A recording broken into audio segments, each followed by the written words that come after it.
You want some more bacon? No thanks, Mom.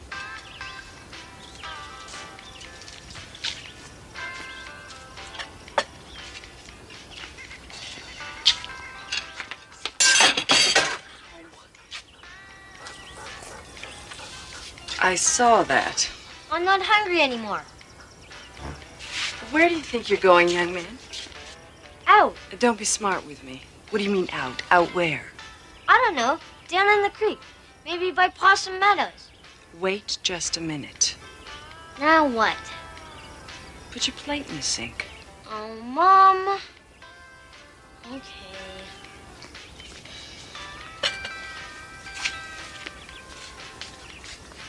Thank you. Can I go out and play now? Is your room clean? Mom. Go on. But be careful.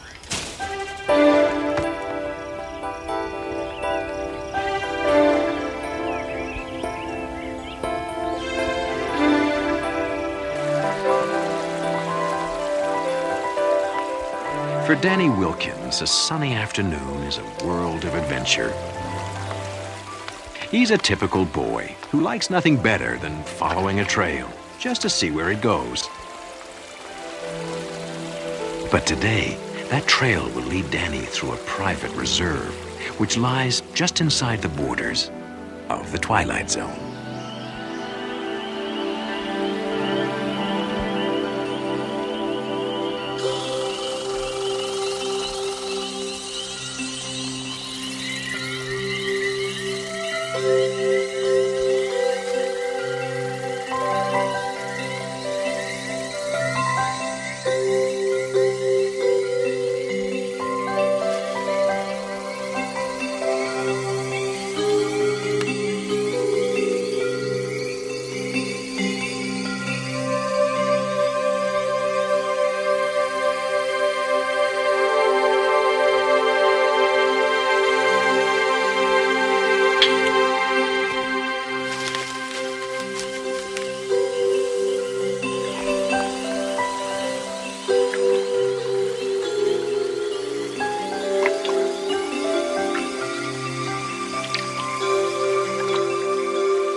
Oh, hello.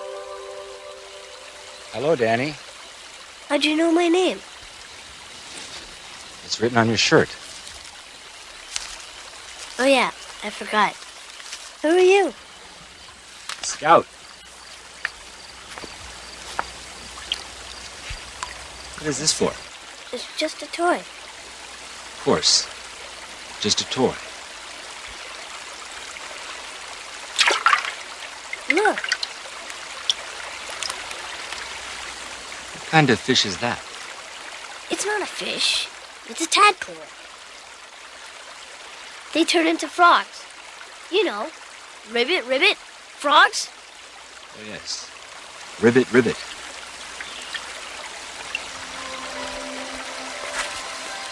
Is the weather usually like this? What do you mean?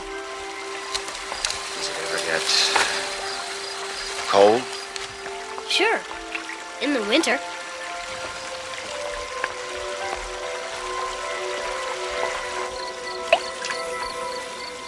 What do you call this place? Well, the big field is called Possum Meadows. This creek here is, I guess it's just called the creek. I never heard it called anything else. You're not from around here, are you? No. But I like it here. Very quiet. You come here often? Not so much anymore. I used to come here all the time with my dad. Well, he wasn't really my dad. What do you mean? I never knew my real dad. There was this guy who lived with us for a couple of years. Mom made me call him Dad.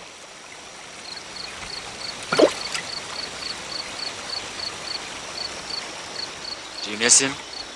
Nah. Mom does, though. She thinks it's my fault he left. What do you think? I don't know. I guess. Well, I better get going. My mom will be worried. Worried? About what? Who knows? Stuff that moms worry about. You know. Thanks for showing me the tadpole. Sure like to see one when it turns into a rubbit. That's ribbit. Oh, yes, of course. I won't forget. Goodbye, Danny. Hey, I've got an idea. What do you mean you've been talking to some strange man in the woods? But, Mom... How many times have I told you not to talk to strangers? Scout isn't a stranger. He's my friend. Don't give me that. You just met him. Where does he come from? He didn't say exactly. Then who is he? And what kind of name is Scout anyway? What kind of name is Danny? Don't you smart-mouth me, young man.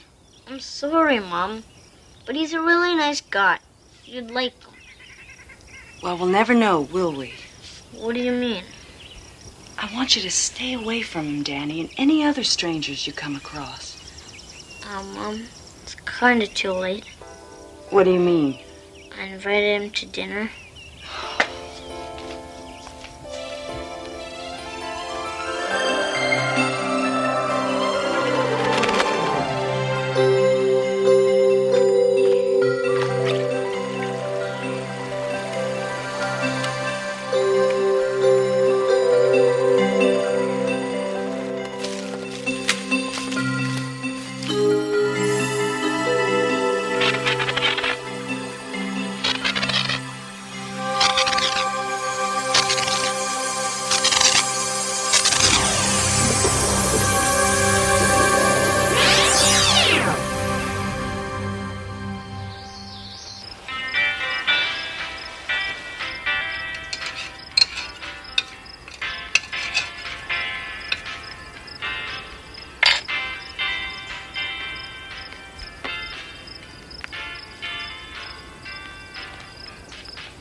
Stay away from that door, young man. I can't believe you did this. Hello, Mr. Scout. There seems to have been a misunderstanding. My son is rather young, and he doesn't understand that you just don't go around inviting total strangers. Excuse me, Mrs. Wilkins. You have every right to be concerned about who your son spends his time with. Believe me, I never meant to meet any trouble. Please understand. I understand. I'll just be on my way. Sorry for the inconvenience. Wait. Maybe I was a little hasty. But you know how dangerous it is. There are only the two of us out here. Well, you understand. Well, I guess I have enough chicken for 3. Come on in. Yay!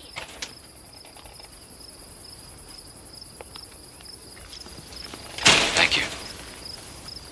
Hello, Danny. Biff, quiet.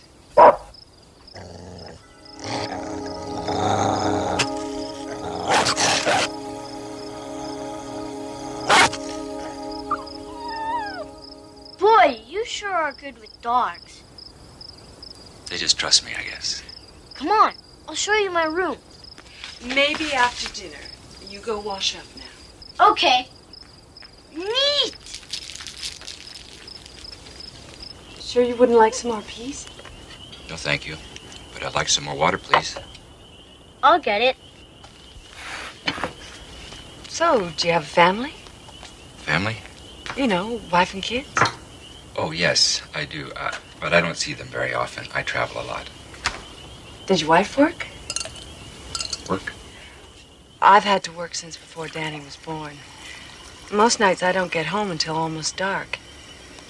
The worst part is, Danny's left alone a lot of the time. I don't mind, Mom. There you go, Scout. Thank you. Scout, that's an unusual name. Unusual? Well, yes. Is it a nickname? Yes, that's it. The nickname. Sorry. Danny, get a towel from the kitchen.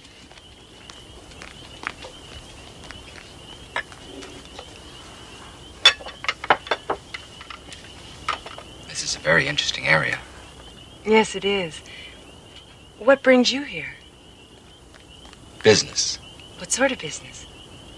I work for a large industrial firm looking for a place to locate. Oh, really? Which one? It's confidential. I'm really not at liberty to say. It raises people's expectations. You understand? I bet it's a really big company, right, Scout? Right. Are you staying in town? No, I have a motor home out near Possum Meadows. Oh, yes, I know the place. Hey, I've been everywhere around here. I bet I can help you a lot. Mom, can I go with Scout tomorrow and help him find places for his business? We'll talk later, honey. But, Mom... You should listen to your mom, Danny.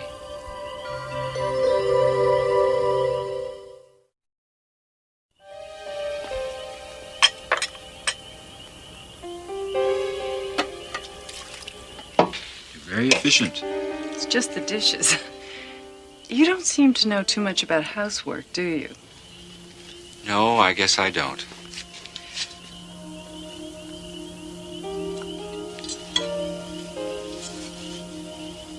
It goes up there.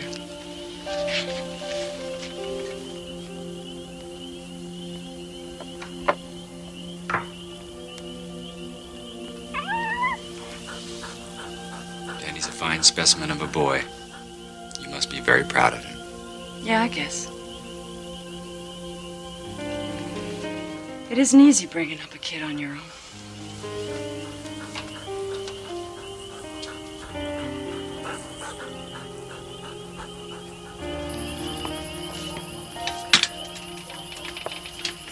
Can you find your way in the dark? Yes. I don't think I'll have any trouble. You want to borrow my flashlight? Thank you, but I don't think... I'll get it. I don't think you're going to talk him out of it. Thank you for the dinner. My pleasure. Maybe we could... Here you go. It has new batteries.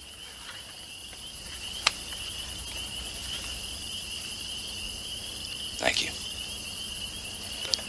Good night. Good night. Good night. You get into bed, young man. It's late. Okay, Mom. I want you to come straight home from school tomorrow.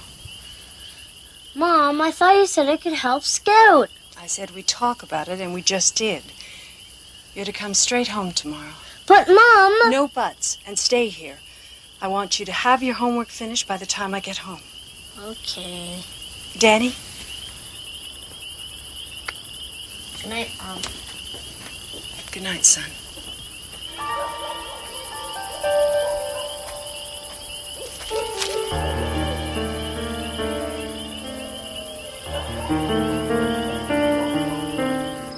Biff? Biff? Biff? Where are you? Biff?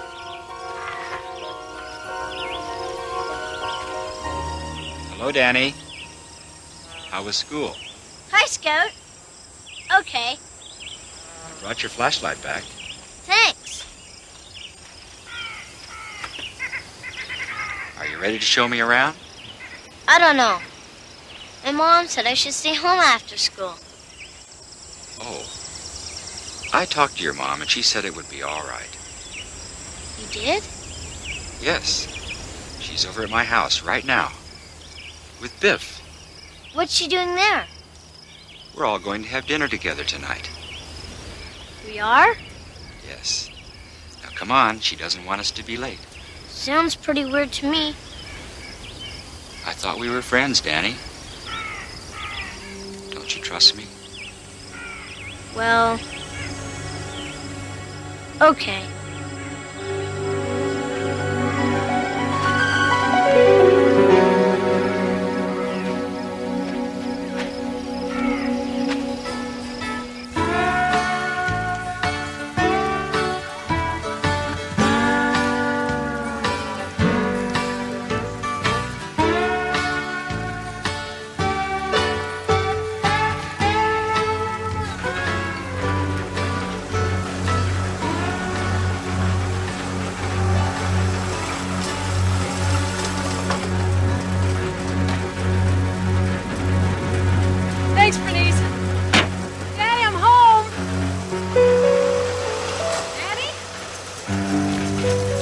Biff? Come on, boy.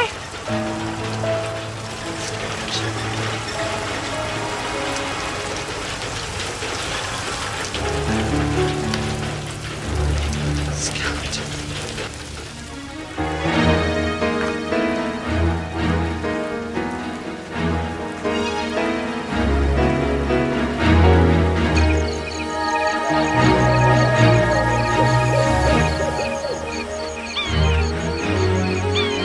What are you doing? What have you done? I found it there. It must be dead. With Danny! What have you done with Danny? What's wrong? You know what's wrong. What have you done with him? I haven't seen Danny since last night. He wasn't home when I returned the flashlight. He's probably just playing somewhere. With Biff. I gotta find him. I just don't know what I'd do without him. I'm scared, Scout. I'm so scared. It's not easy raising a kid alone. Is it, Laura? I'll help you find him. You look down the stream bed. I'll look in the woods.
Danny, are you okay?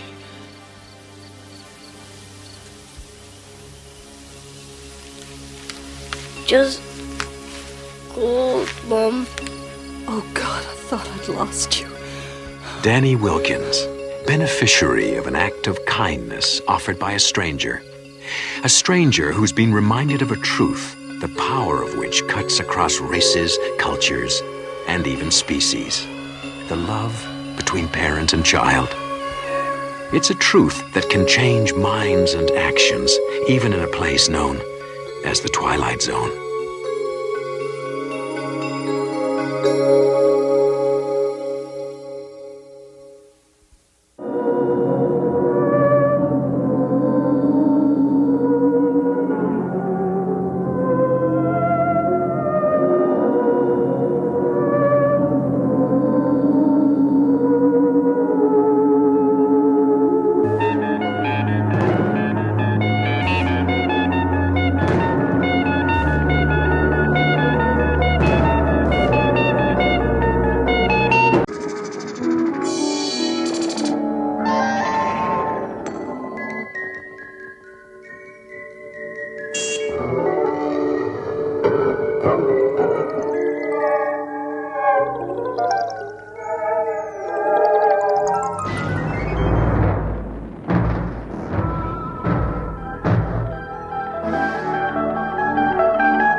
We direct your attention to the man with the sleek leather briefcase. His name, Dr. Mallory Craig. Thanks, bud. Occupation, psychologist, newly employed by the Crestridge Sanitarium. For the last 2 weeks, he has been visualizing his first day, looking forward to it with eager anticipation. But there's a terror behind those cold institutional walls that nothing in his education has prepared him for.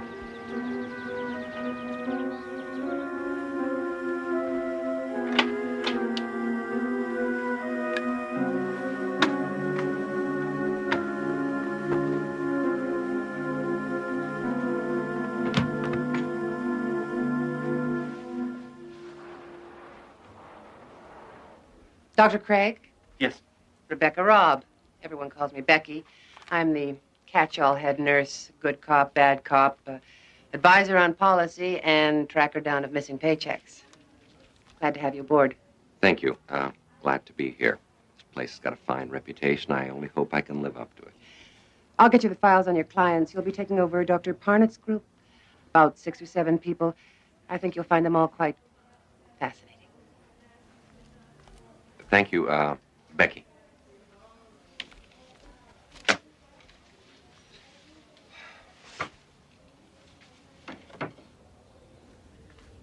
Becky, can I see you a second? Sure. What can you tell me about this patient? Name of Sharon Miles. It says here she committed herself. That's correct. Although Dr. Parnett thought there might also have been some family pressure to check in. It also says she refused to leave the house, was constantly rearranging furniture in strange ways, and refused to sleep anywhere but in a plain white room. Still does. Since she's been here, she's repainted her room, I guess about half a dozen times by now. Anytime there's a spot or a crack. Dr. Parnett said to let her do it. It might be good therapy for her. She dresses only in solid colors and refuses to leave her room except for meals and counseling sessions. And then only with difficulty. I've never heard of anything like this before. What's her attitude? Frightened. Doctor, in my 10 years as a nurse, I've never seen anyone so completely, utterly terrified. Of what? I don't know. Even Dr. Parnett couldn't find out that one. Good night, Doctor.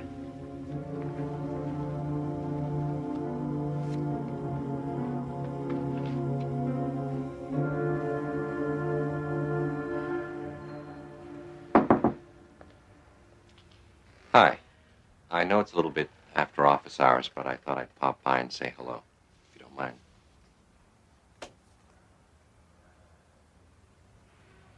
Yours? Nice work. I'm afraid arts and crafts are pretty much beyond me. Tried to make a bookcase once, ended up as a napkin holder. Nice room. Spartan, but very nice. Thank you.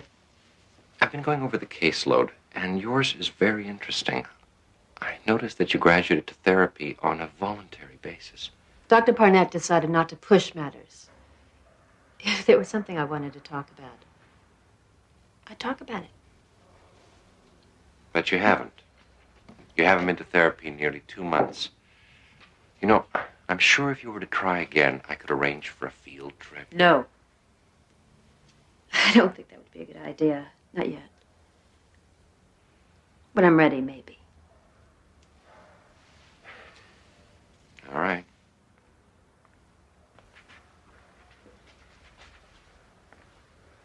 But if you should ever feel like talking, I think you know where to find me. Good evening.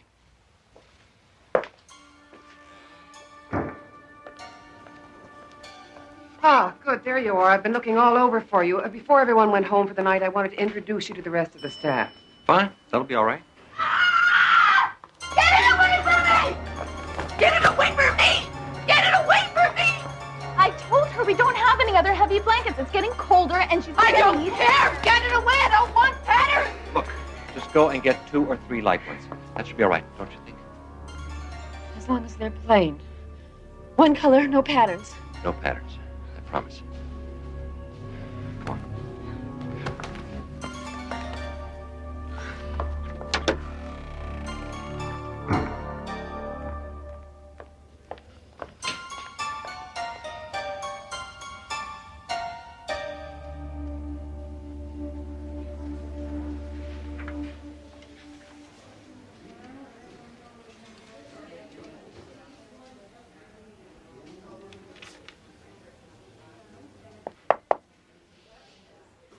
Guess I didn't make a very good impression last night. I want to thank you for what you did. The staff gets a little impatient with me at times. All forgotten. Thank you. But it would help me tremendously in the future if I understood why you were so concerned. Hey, Doc. Haven't you heard? Nobody in here but us loonies. We don't have to have reasons for what we do. I disagree.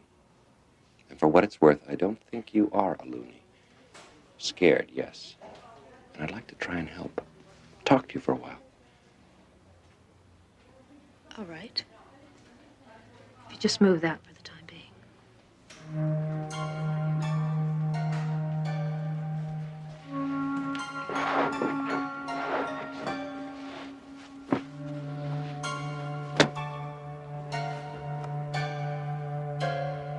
After I finished college, I met Jeff. And we got married about a year later. And we had a boy, Bobby. He's 7 years old now. And I don't hate my mother or my father, and I never wanted to sleep with my brother. And I wasn't frightened by a checkered sheet when I was a little girl. But you were frightened last night. I saw you. You were terrified by that blanket. No, not the blanket. The patterns. Why?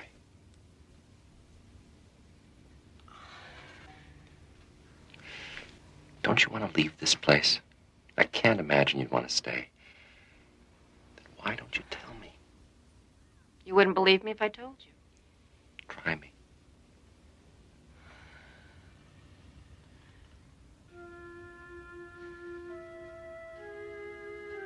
You ever look closely at patterns, Doctor? I mean the kind of patterns you find in wallpaper. Cracks in the ceiling. Linoleum floors. I suppose so, yes.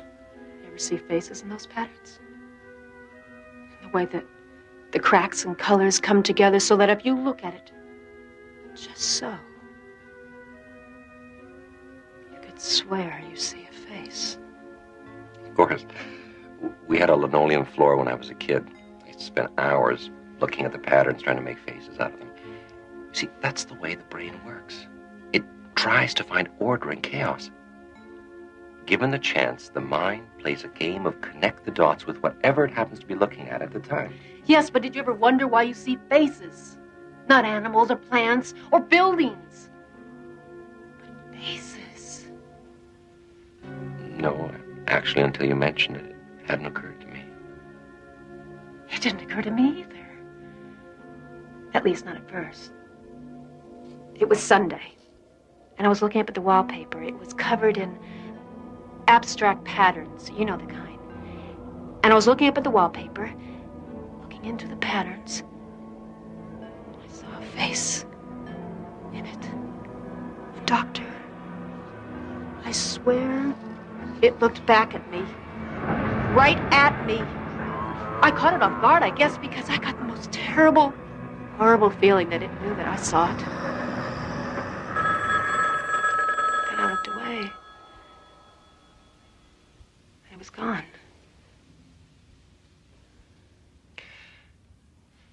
Perhaps you only thought the face was looking at you. No. No!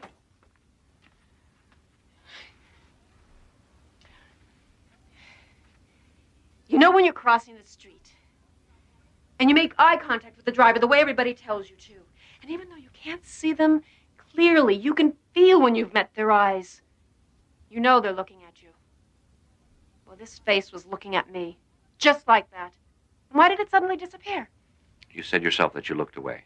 At that moment, your mind rearranged the dots into a different pattern, one without a face. No, there was something there, Doctor. I saw it and it saw me. It's trying to kill me.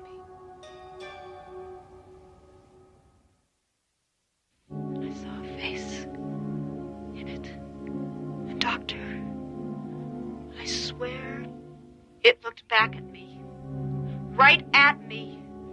I caught it off guard, I guess, because I got the most terrible, horrible feeling that it knew that I saw it. Then I looked away. And it was gone. Staying late? No, I was just leaving. Well, I hope you brought your coat. Looks like we're heading into the rainy season. Good night, Doctor. Good night, Becky. You said yourself that you looked away. At that moment, your mind rearranged the dots into a different pattern, one without a face. No, there was something there, Doctor. I saw it and it saw me. It's trying to kill me.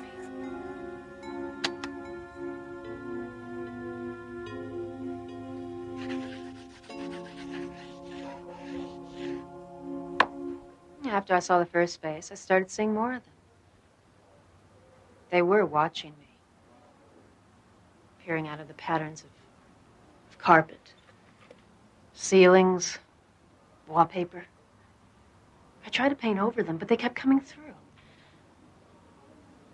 Faces in the pile of leaves next door. Faces in tree trunks, brick walls.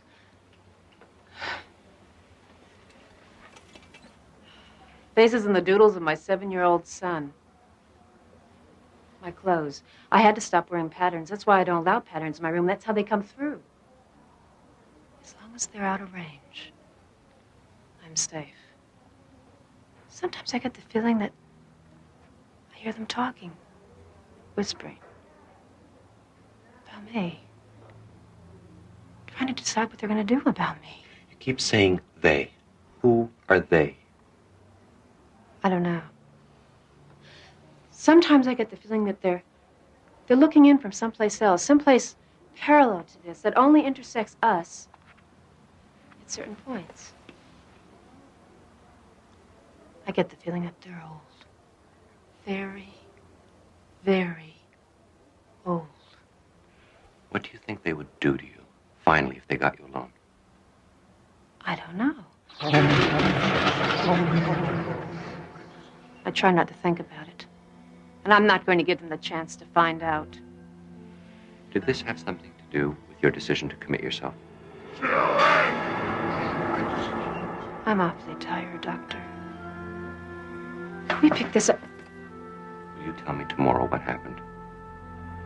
Sir, come back!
Don't resist.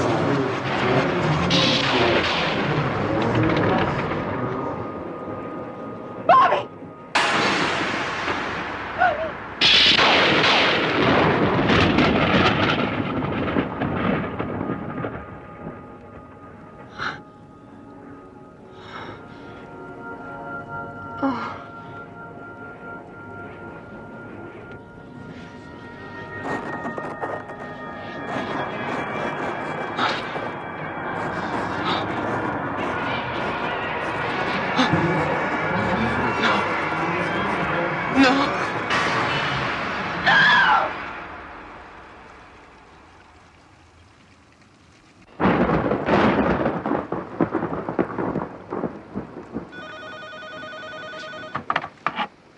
Hello.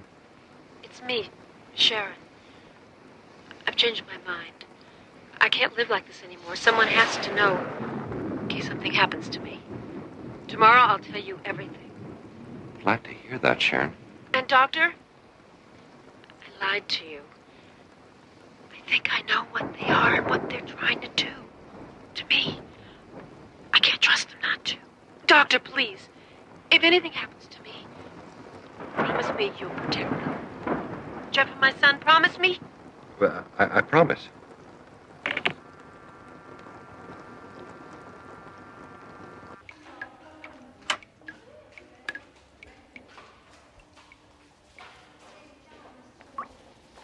Good morning, Doctor.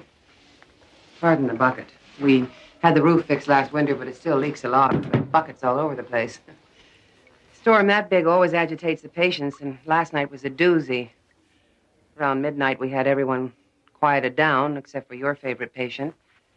Sharon? What happened? Well, she just started screaming right in the middle of the night, screaming and pounding on her door, trying to get out. Kept saying she wanted another room, that she had to get out. Did she say why? Well, she was hysterical. Any other night, we'd have given her another room, but you know how crowded we are. She was too disturbed to let her wander around, so we had to lock her room. I called for another nurse to help sedate her. She really fought us, too. Why didn't you call me? Well, we were going to, but she quieted down. We didn't want to disturb you.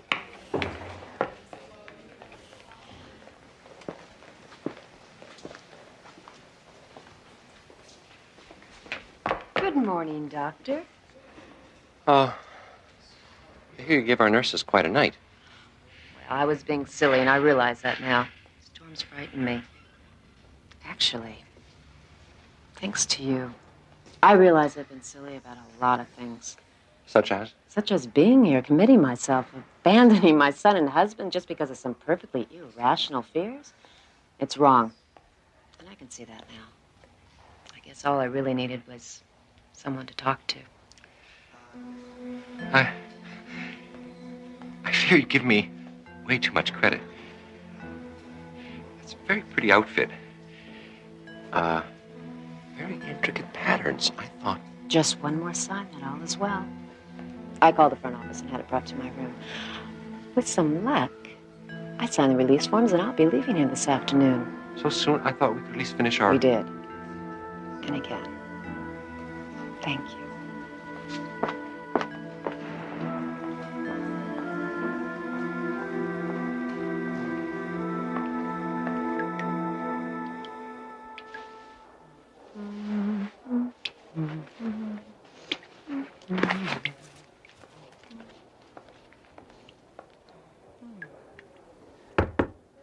Your cab's here. Thought I'd help you with your bags. Thank you. Besides, I couldn't just let you go without saying goodbye, could I? No, I suppose not. All the help is quite appreciated.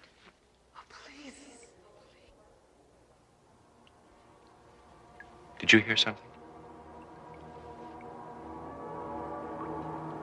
No, Must have been the wind.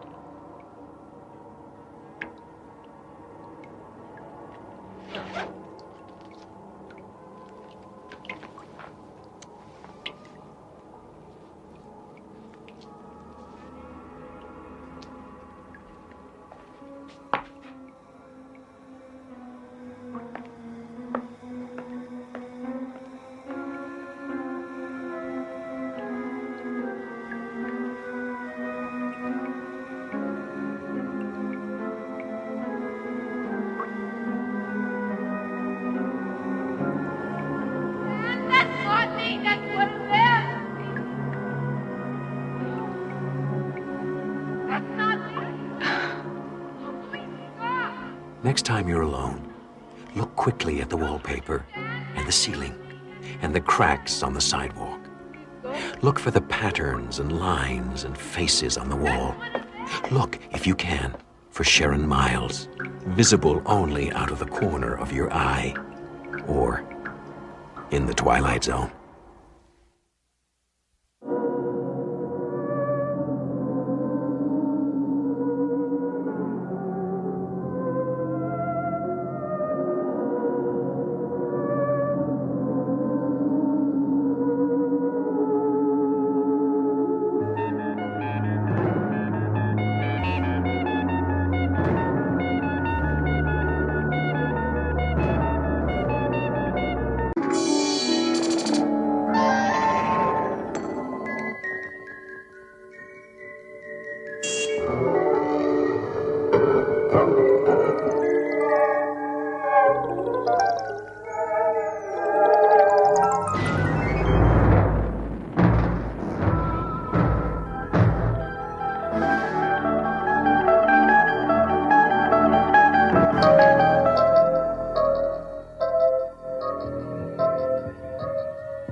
Alex.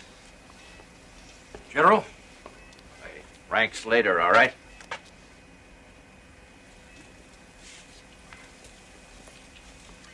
So what's the job? With all the security around here, you think we're back in the Manhattan Project.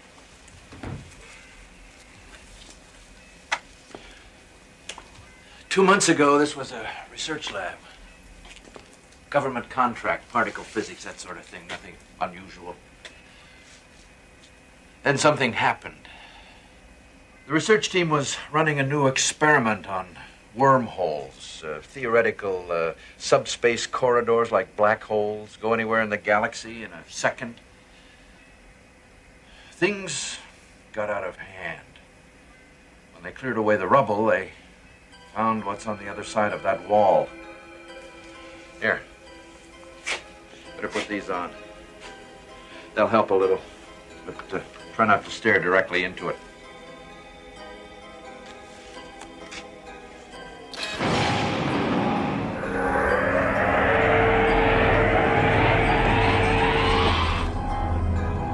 My God. When they found it, we brought in scientists from all over the place. Cornell, NASA, JPL. They've poked and prodded and scanned. The high IQ types from Caltech said terminology is irrelevant. I called it a gate. They didn't argue. Gate? To where? We don't know. Hell, we're not even sure how it got here.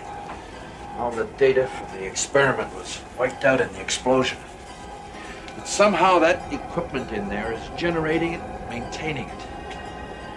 Well, we'll probably figure it out in time, but right now it's as if we've unlocked a door and forgotten the combination. So if we close it, we may not be able to open it again. We have to know what's on the other side of that wall, Alex. That's why we called you. The brass wants you to go in there.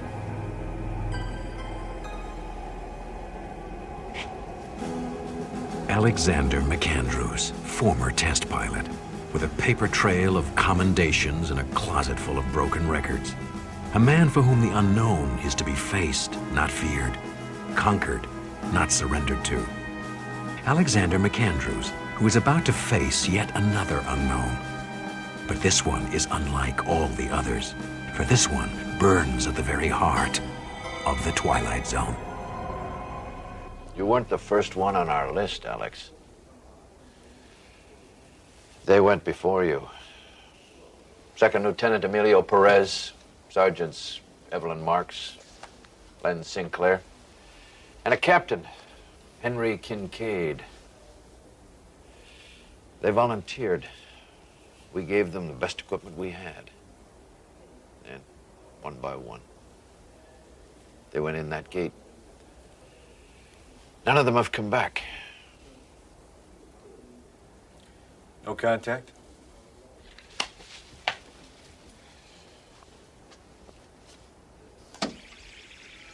I'm through. It became gone. There's something here. Can you see it? Can.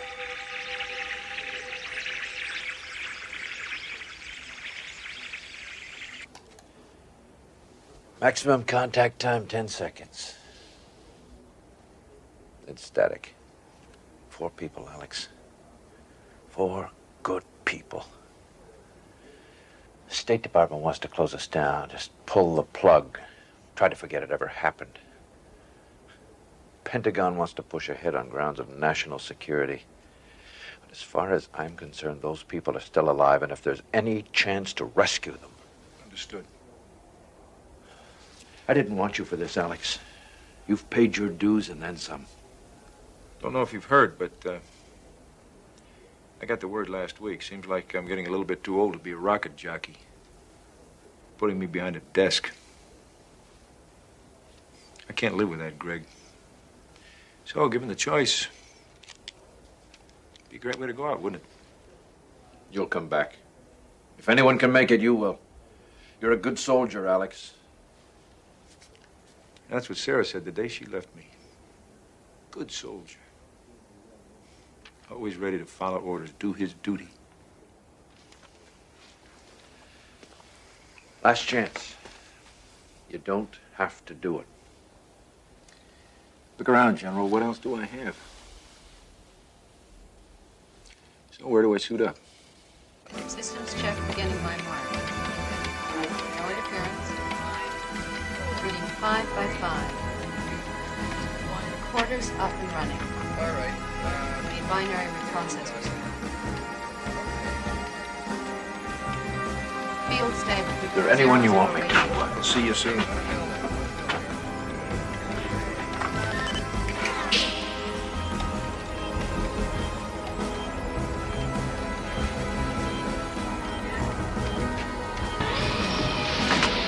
Goggles on.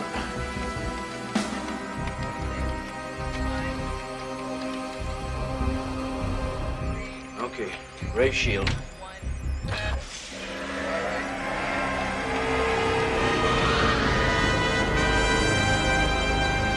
All right, Alex, we're cleared to proceed. Now remember, no heroics, strictly threat analysis. Just go in, take a fast look around, then get out of there. You copy? Affirmative, General. Entering the gate.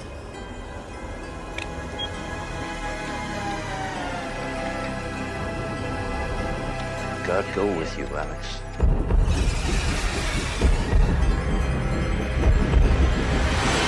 You're a white light. Have a sensor.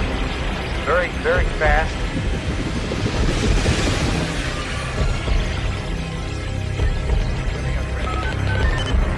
We're losing contact, General.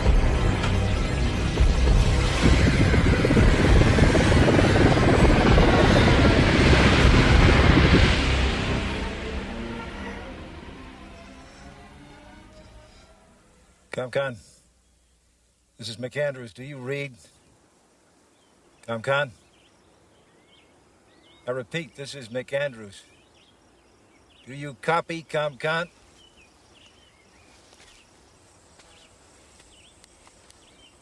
I don't know whether you're getting any of this or not, ComCon, but I'm going to keep recording anyway. I found a glove. Appears to be one of ours.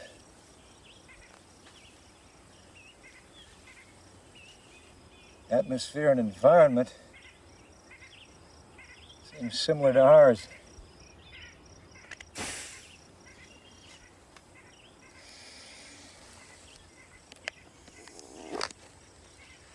Oxygen atmosphere, all right. Sweet, cool, crisp air. I don't see any sign of the gate from this side. Perhaps it's not in the visible spectrum here. Moving on. I'll continue to log entries at 5-minute intervals. Still no communication, General. Boost the signal. Well, I'm trying, but I'm just not getting anything. Damn it, boost it some more. Alex, talk to me. Where the hell are you?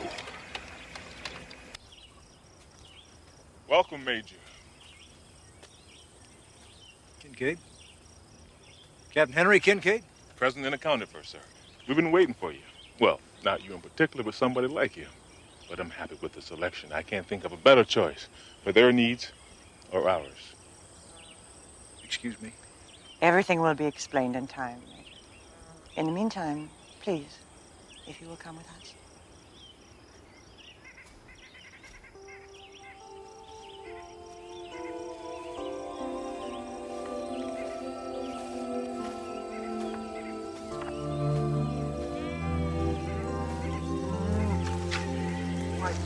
What is this place? Call it heaven.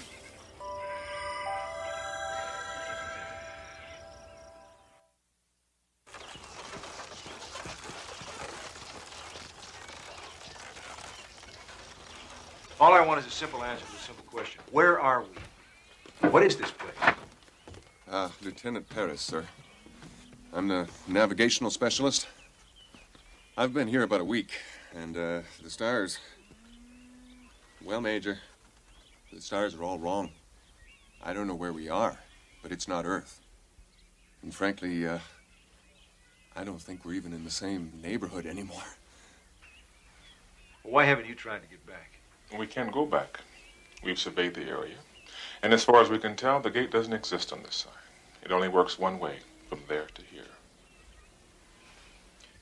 And you just welcome everybody? It is my prerogative as leader of this community.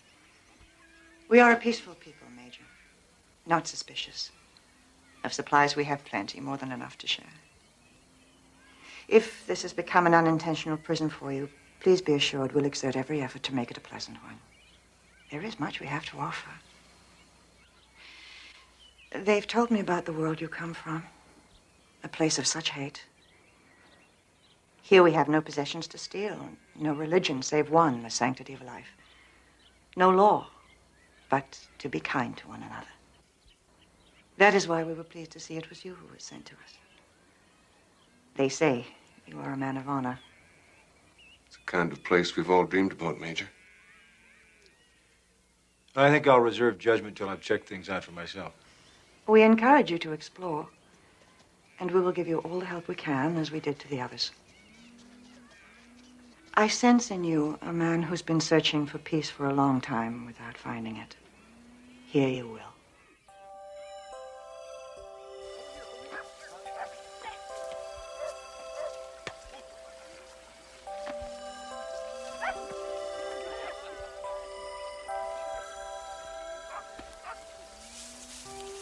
You do not play, Major? Too old, I guess. That will change. I'm not quite as old as you think. Have you had any luck trying to find the way back? None, you were right. Dawn to dusk, we searched every square inch of the area I came through. Nothing. It's a funny thing, though. The more time I spend here, the unless I begin to worry about it.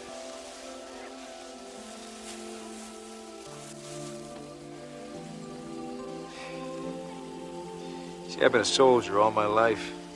My father was, and his father before him. They said you have to fight for what you believe. They never told me what to believe. They told me I have to follow orders. They never told me why. Stay busy enough, though, and you don't worry about it. Do you have a family? Not really. My wife left me about a year ago. Said she didn't believe in bigamy. Couldn't compete with honor, duty, orders.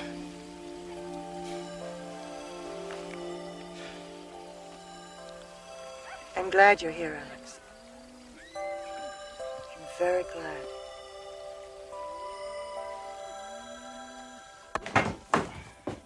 Evening, Major. I think Alex will do for now. You seen Baron? She was here a little while ago. She'll be back in a few minutes. Thanks.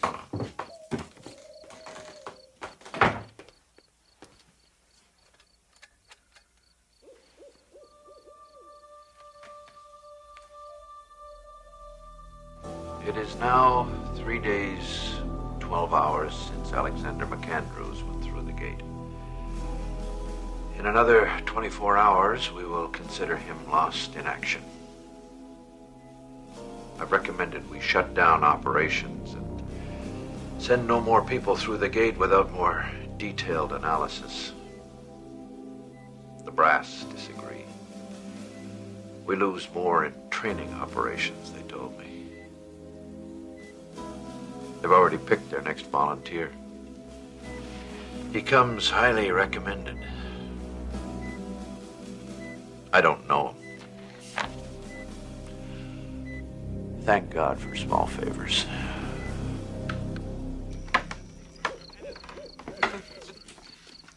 This place is having on us is incredible.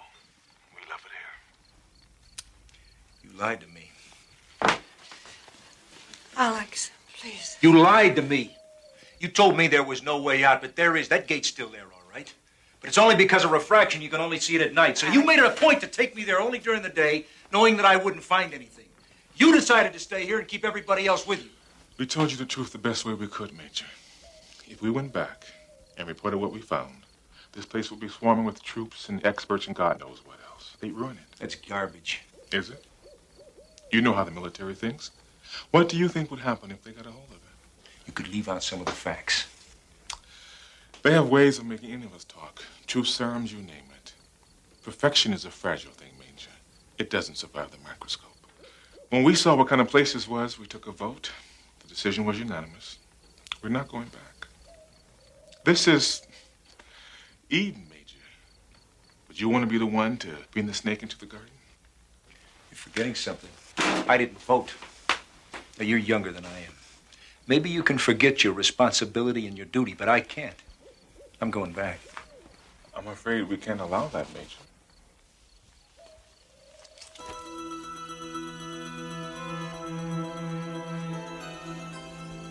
See how easy it is? The first solution of the angry man. How many other guns you want to turn loose here? I don't want to hurt you, Kincaid.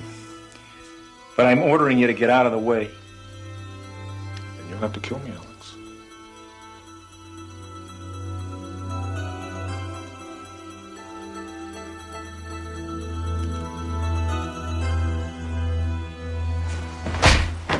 No! Alex!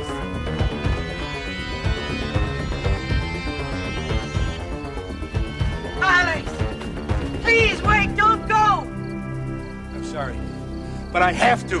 Why? You said yourself there was nothing back there for you! Because I'm a good soldier.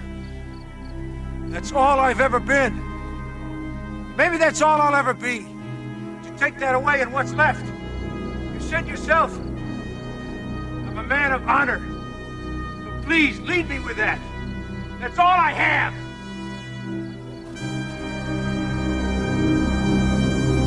So you're convinced they're a totally agrarian society? Judging from everything I saw, yes. Any potential threat to security? No. Thank you, Major.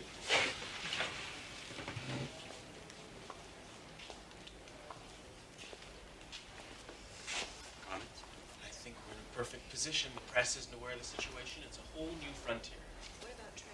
Good job, Alex. I stink. Technology advisors. You did what you had to. You followed orders. Yeah. Keep the guns in our hands. Yeah, I did that, didn't I? Kind of like the symmetry of that. Well, I still think it's worth considering. I think you're overlooking the strategic value of this situation. The first strike potential is enormous. There's nowhere we couldn't hit with troops or tactical nukes in a hot second. Hell, we could even store the stuff up there, and no one could take it out with the first strike. Tell me something, Greg. Would you have let the snake into the Garden of Eden? Fortunately for me, that wasn't a decision I had to make. Why we have to go in now, so that we can call the shots. I mean, the Pentagon is dying for an opportunity like this, and we must prevent any kind of leaks whatsoever, or the whole thing is shot. What if we can open up more gates between their world and our Earth? We can use it as a transfer point for troops and material. Clandestine and preemptive actions could be achieved without detection. Alex! Alex, stop! What the hell are you doing? What are you doing? Hey, tell the brass that perfection is a fragile thing. Tell them I did my job. And tell them I retire. Stop! Close that gate! What's going on?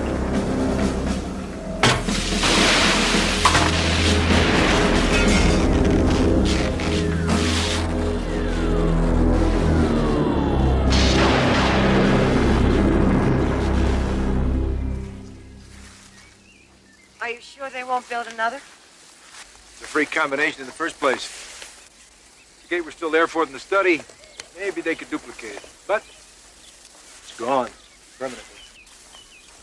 So what do you do now? For the moment, absolutely nothing.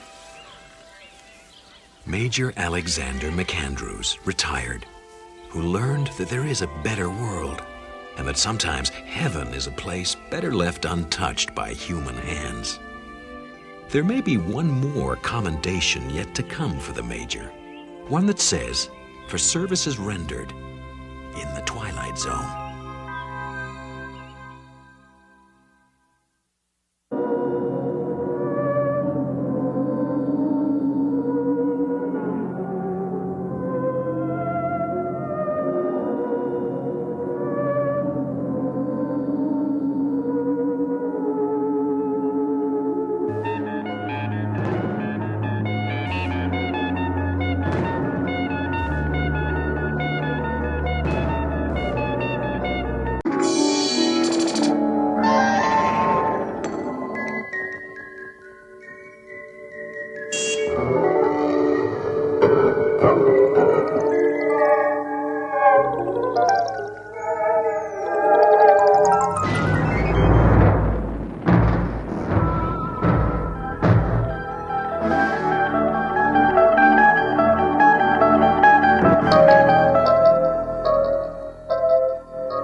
Hello, Mr. Foster. This is the unemployment office returning your call. I'm sorry, but your benefits as of the 2nd, 17th, 99 have expired. You can reach me at the usual number, but I'm afraid there's really nothing I can do.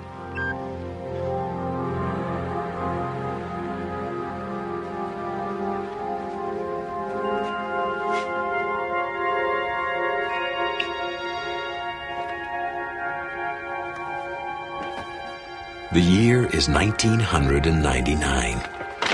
Within the box, evidence that some things do not change with the passage of time. Its contents, the collected debris of a shattered life, now valuable only for the dimes and nickels they can solicit from a third party. a familiar process, and a familiar long walk that is about to lead into the unfamiliar terrain of the Twilight Zone.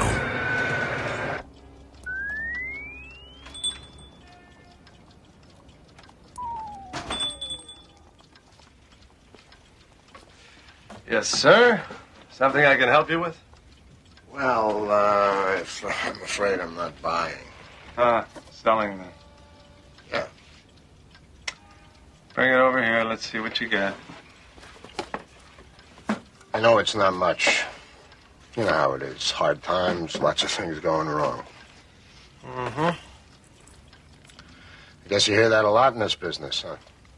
Yes, I do. $50. The watch alone is worth that.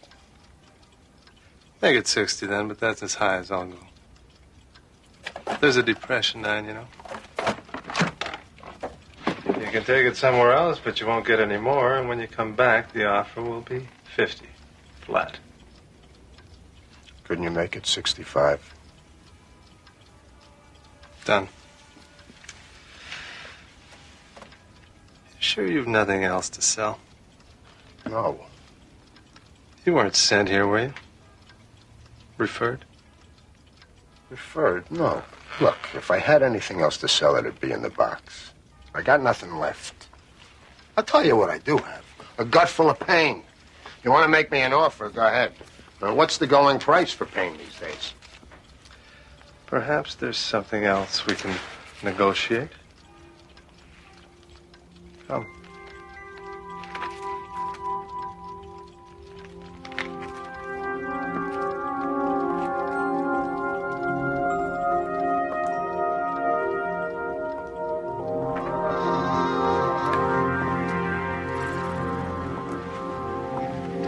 You're familiar, I trust, with memory dipping? Only what I read in the papers. Seems to be the big trend these days, renting people's memories. Yes, it's become quite popular among those able to afford it. The usual practice is to scan a subject's memories and copy them onto a computer chip. You can take a skier, copy his memory of his best race, and by plugging into that, you can experience what he felt. His feelings, his thoughts, the way the snow felt under his skis, the roar of the crowd at the finish line. A fascinating concept, is it not, Mr. Foster? Mr. Foster. Unfortunately, copied memories are not as vivid as some might like. It's like seeing a video that's been dubbed too many times. The color is washed out. The experience less than 100% real. So, a market has developed for connoisseurs looking to sample a far more intense experience.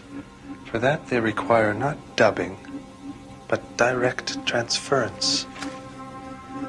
We go in electronically and slice away memories. A minute, an hour, a year. We can remove these memories and store them for use by others. And the experience is quite painless, of course. And illegal. Eminently. And the wonder of it all is the product is not a distortion of reality. It is reality distilled. For those who buy, the risk is quite worthwhile. As for those who sell, the rewards are quite reasonable. How much would I get? Depends on what we can find. I've never really done anything special. Unnecessary. Look at the soap operas, Mr. Foster. No alien invasions, no vast sagas. But they know the value of voyeurism. And so do I.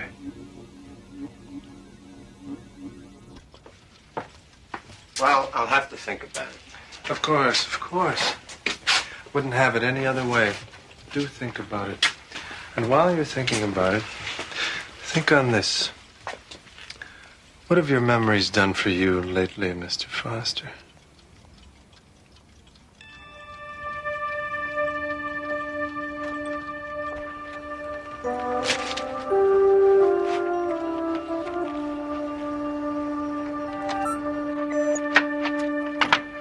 third reminder, Foster. In case you've forgotten, the rent's due the 1st of every month. Today is the 6th. Either I get the rent from you by tomorrow, or I'm throwing you out. Am I clear? Have a nice day.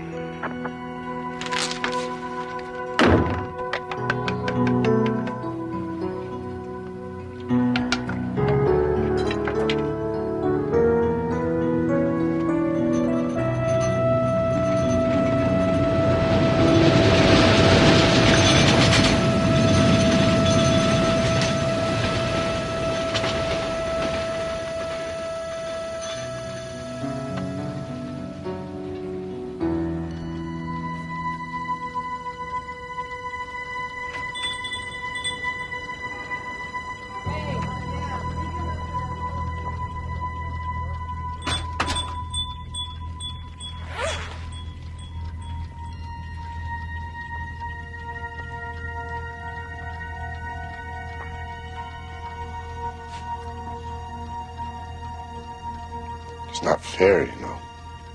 Very little in life is, Mr. Foster.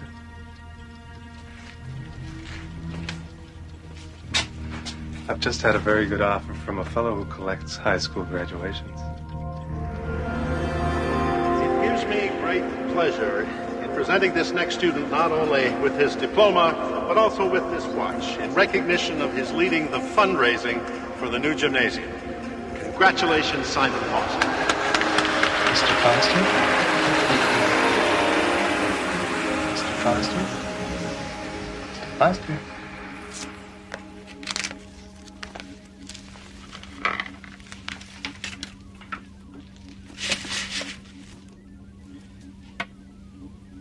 Here, drink this. For some reason, the process tends to dehydrate it a little.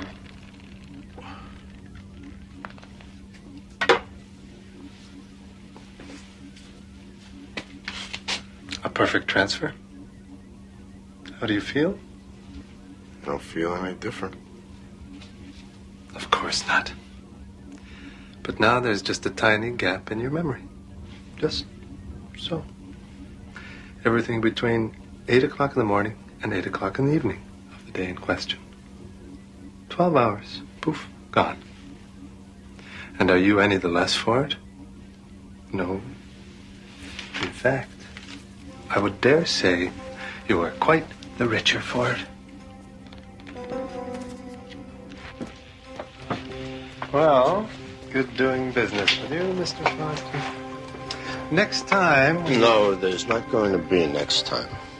I just needed enough to get ahead a little, that's all. Thank you for your help. As you say, but if you should ever change your mind...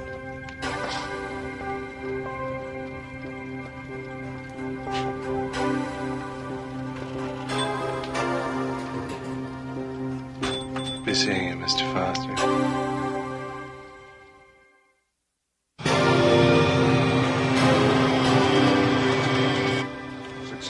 620, 625.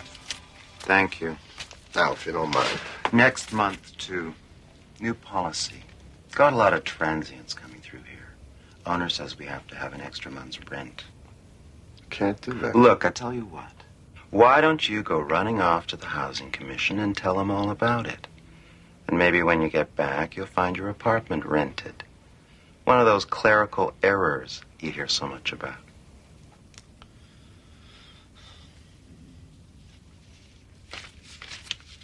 I'm sorry, Mr. Foster, but there are no openings in your area. When a vacancy opens up in your field, you will be notified at that time. Goodbye.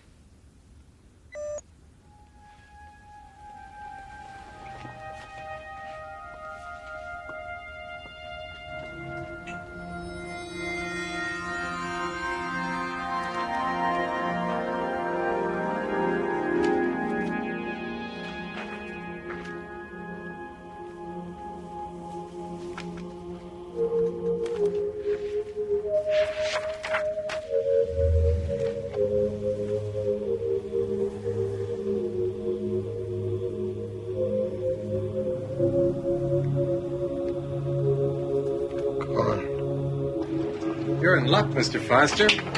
I just got a call from someone interested in buying birthdays.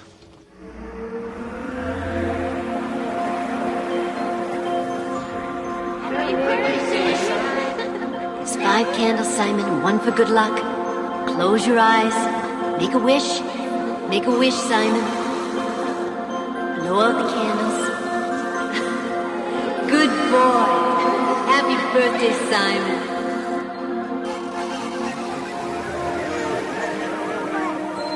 Darling, look at Simon. He's taking his first step. Look! That's my boy.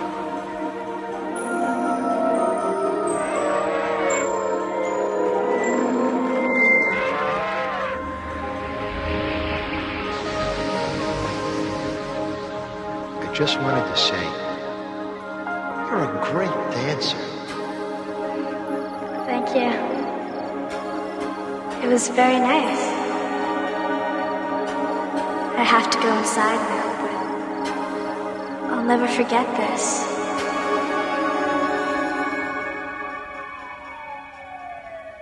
Punctual, Mr. Foster. Very good. We have a job in the repair field which your record indicates you're perfect for. We just have to ask you a few questions. Strictly formality, you understand. What high school did you graduate?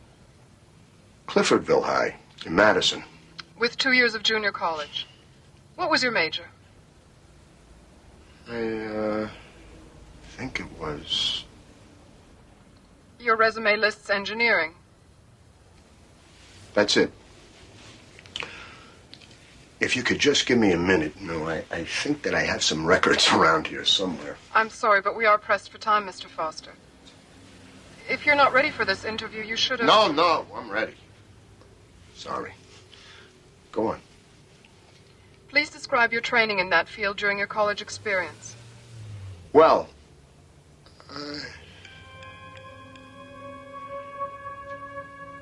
I require specifics, Mr. Foster.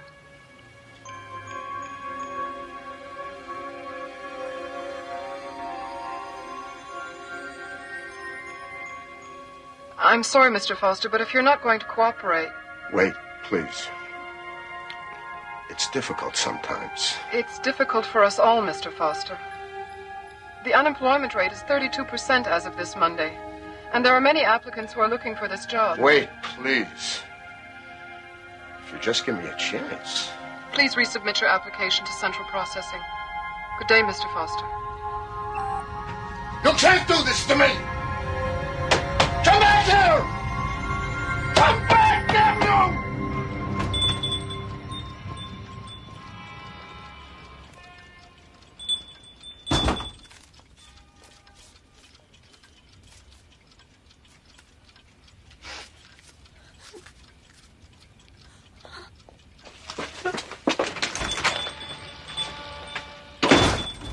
My God. How many?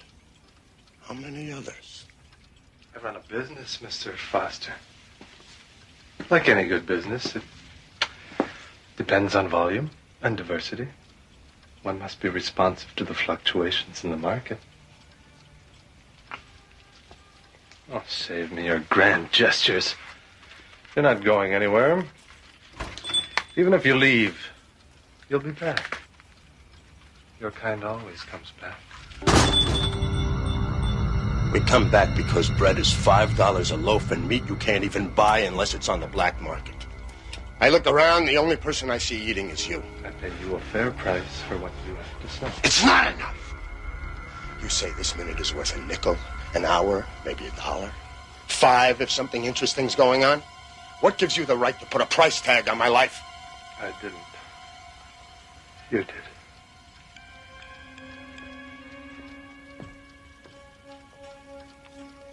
Yeah. I did, didn't I?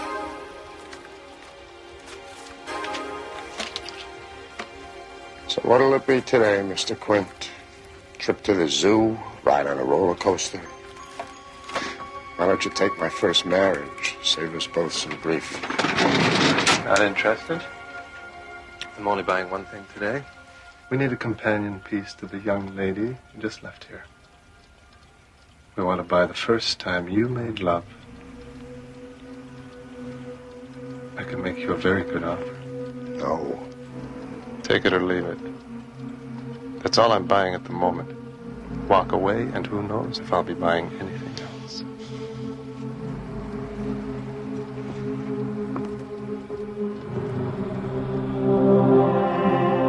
Tell me. Just tell me you love me. It's not silly. Just tell me you love me. Always. Forever and ever.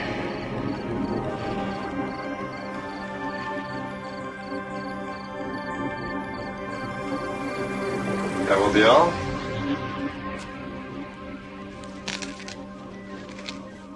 I said that will be all, Mr. Foster. It's over. You can go now. Your payment is on the counter.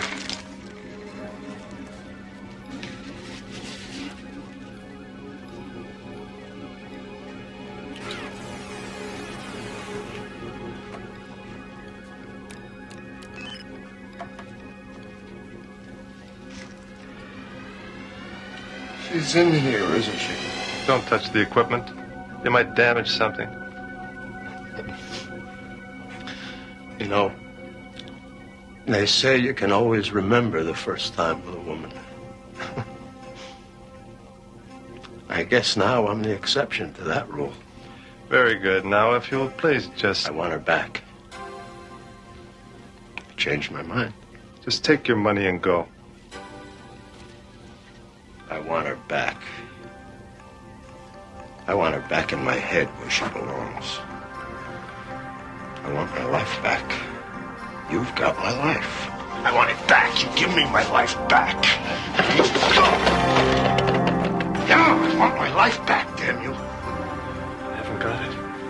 I sold it. Don't you understand? It's not here. Then get it. I can't. Well, I suggest you try, because right now I don't have anything much to lose. I want a life. I want to be whole again. Now! There is a way. But it's not perfect. Well, like you said, Mr. Quint, what in life is...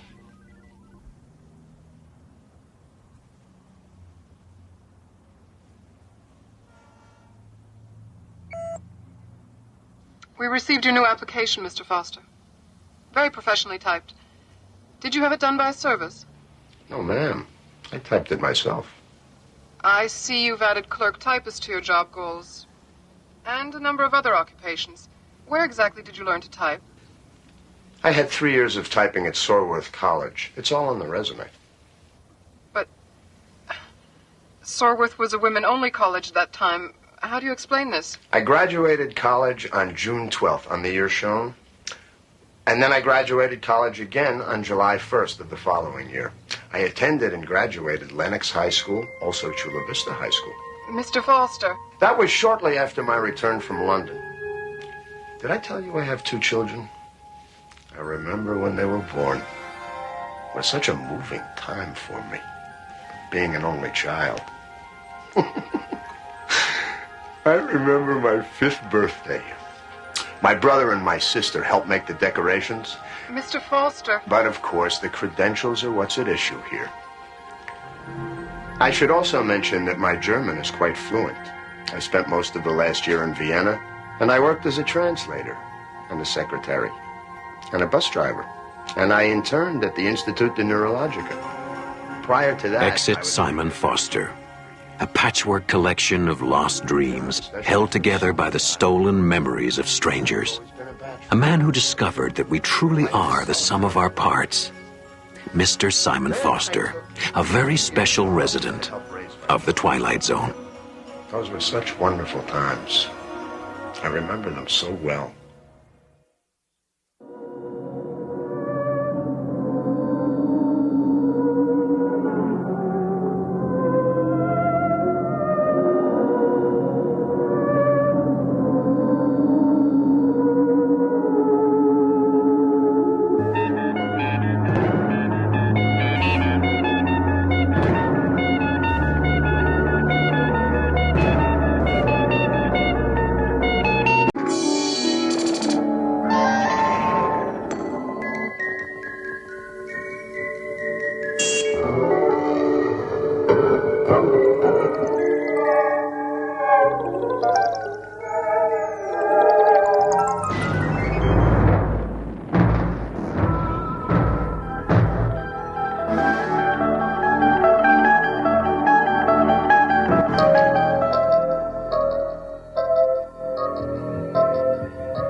A city hospital, 8 p.m.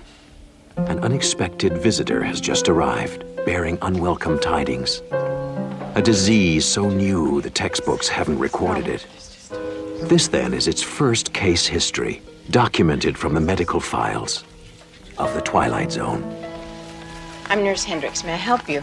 It's my eyes. I need to see the doctor. Get Dr. Peterson. Here, let me take a look. No, Please, we can't help you if we don't know No, what's wrong with you. Don't you touch me. I'll show the doctor. Get me the doctor immediately. Name? Jean Reed, Mrs. Jean Reed. Address? 1705 Fairmont Street.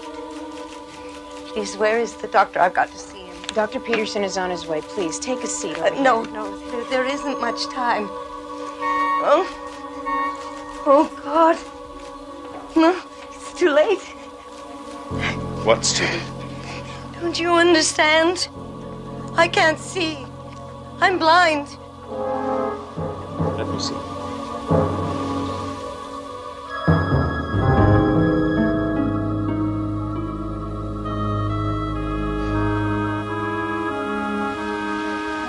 Come with us, please.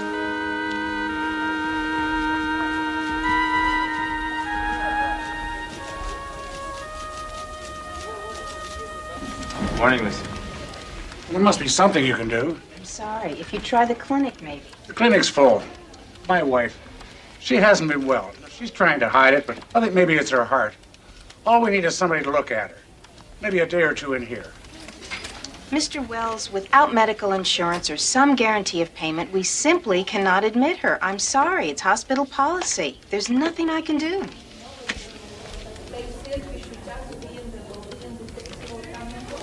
Must be her. What kind of a hospital is this? Aren't you supposed to look after sick people?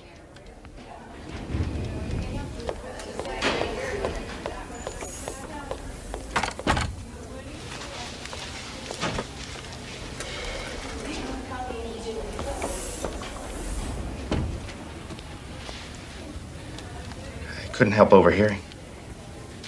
You all right? I'm fine. It's not my decision. It's hospital policy. I think people would understand that. Got it. Mrs. Hendricks, Mrs. Reed is asking for you. She says she has to talk to you. She was quite insistent.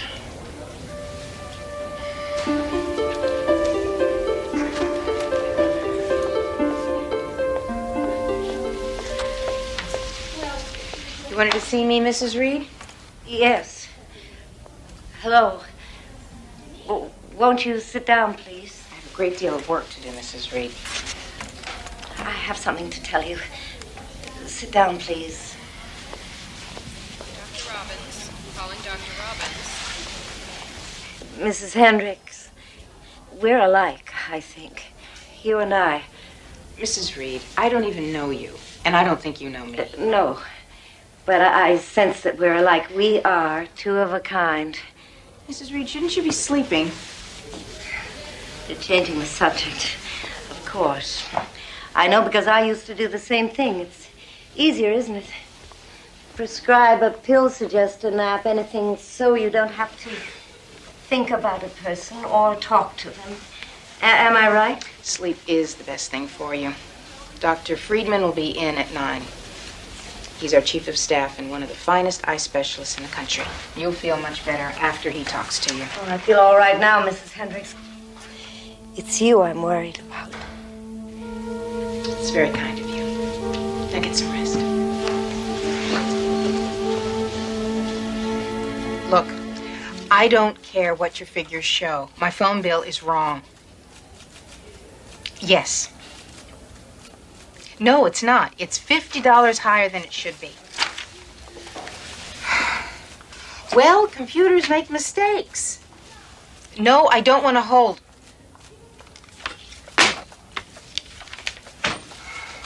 You look like you need a vacation, Claire. It's just the way people treat you sometimes. You want to... Never mind. What can I do for you? You talked to Mrs. Reed yesterday. Did she say anything about her family? Her husband?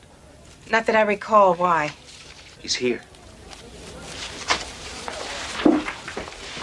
Did he come in about his wife? No, he didn't even know she was here. Emergency picked up the call about an hour ago. He was calling for help. An ambulance just brought him in. He's gone blind, Claire, without apparent cause. It's contagious? He claims he's had it since last night. If it's contagious, she picked it up from him. But if she knew... Knew. I left him there and came in here to save herself. He says he begged her not to leave him. He must have passed out. Fear, I guess. When he came to, she was gone. He crawled around the house until he could find a telephone. It's hard to believe. When she came in here, she knew exactly what was happening. She must have seen it happen to him.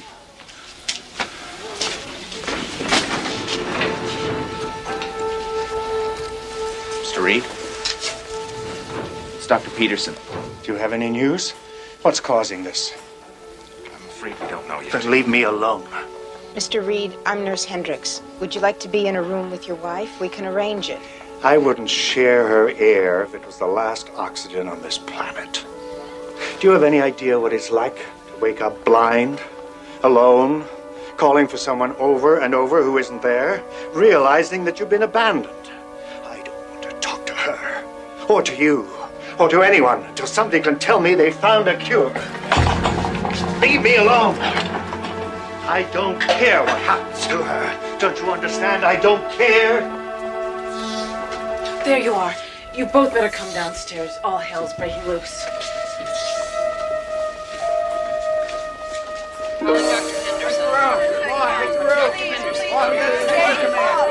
I have to see a doctor immediately. I'm sorry, sir. There are other people ahead of you. No, but you don't understand. I have to see a doctor, please.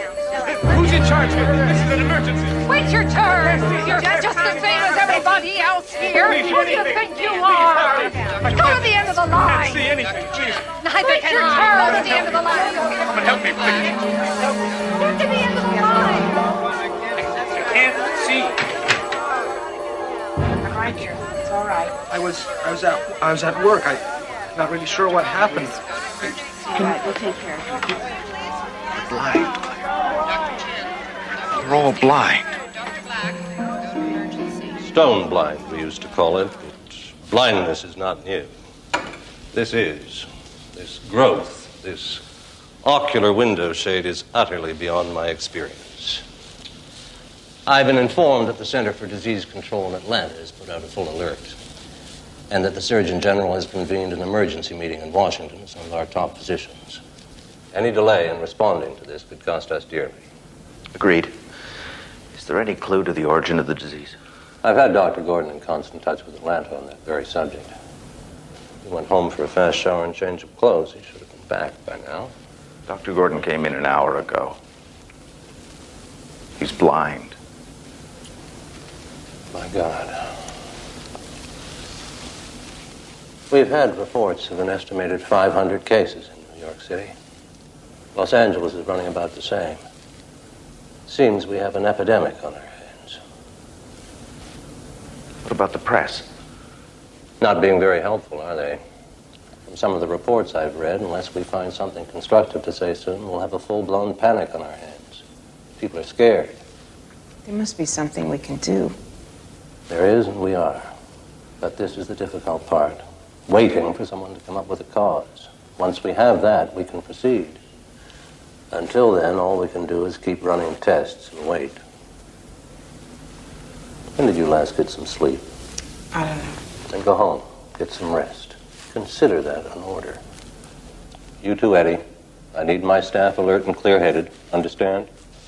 All right, but I'll be back for my regular shift tonight. Ditto.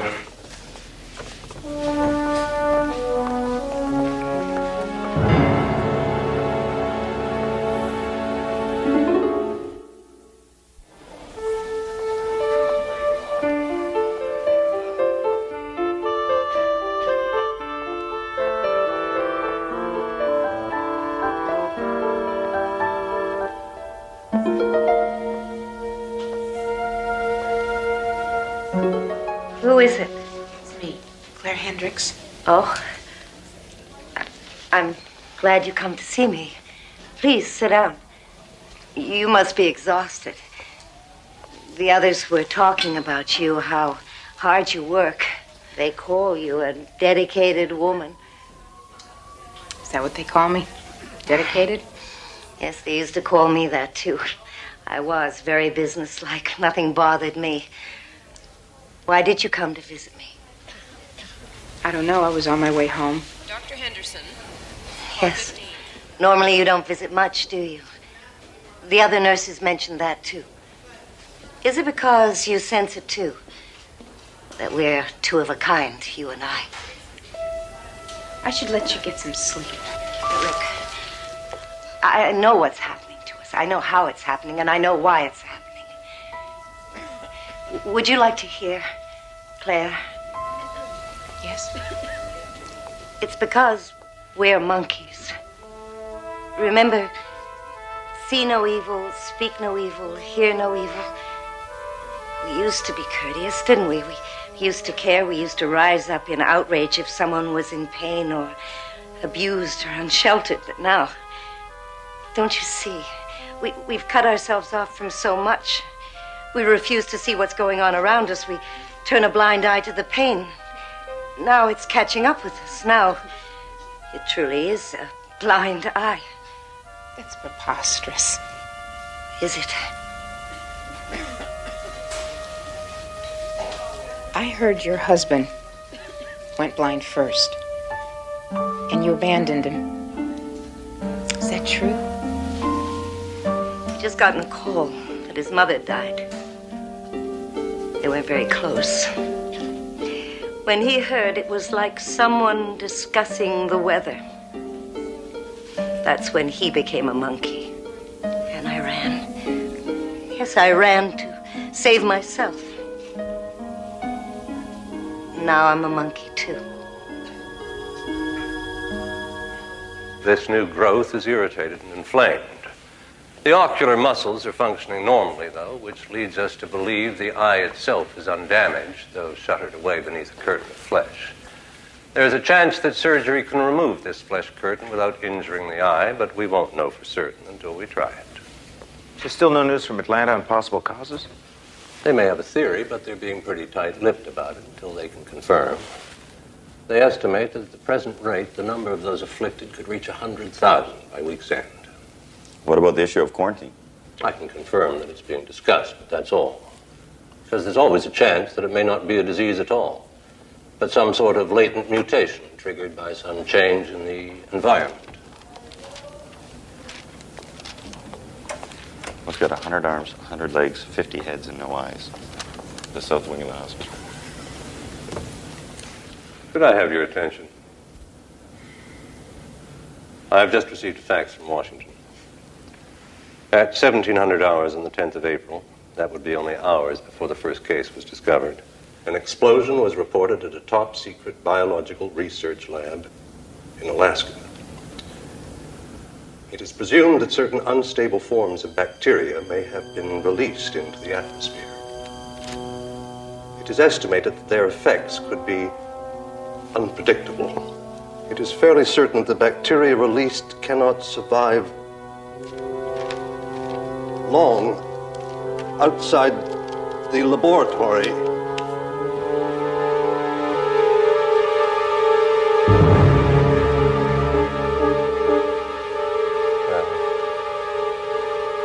I suggest we adjourn.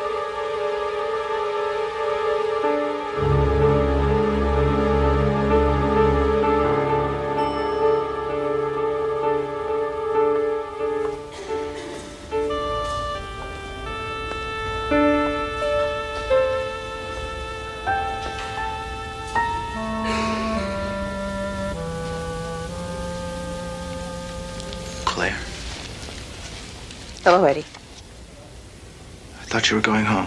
I was, but there's no reason to go home. Jim and I have separated. We moved out. Sorry, I didn't know. Nothing acrimonious. It's all very calm and sensible. We just stopped connecting. We led our separate lives like two strangers just sharing the same space. No connection, no involvement, just lost in our indifference. came in here tonight, I started thinking about me, about all of us. She's right, Eddie. We're monkeys. Claire, you're not making any sense. Do you know, I can't remember the last time I looked a patient in the eye. Somewhere along the line, I stopped treating them as individuals.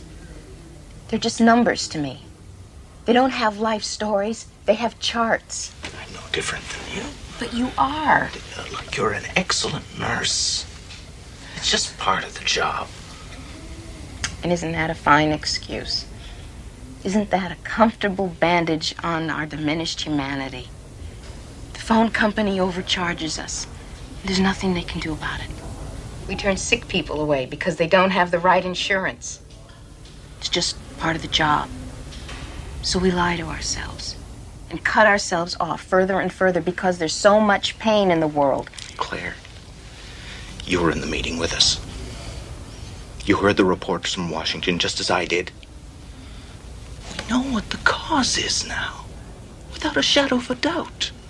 If you keep chasing this around and around in your head, you're just... There's something happening, Eddie. That report doesn't explain why only some people are susceptible and some aren't. What does it say in the Bible? If thine eye offend thee, pluck it out. Stop it. You're upset.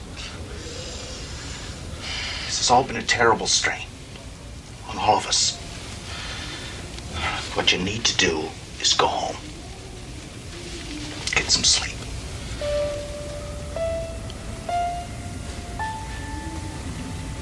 Yes, I'm sure that'll solve everything. Good night, Eddie.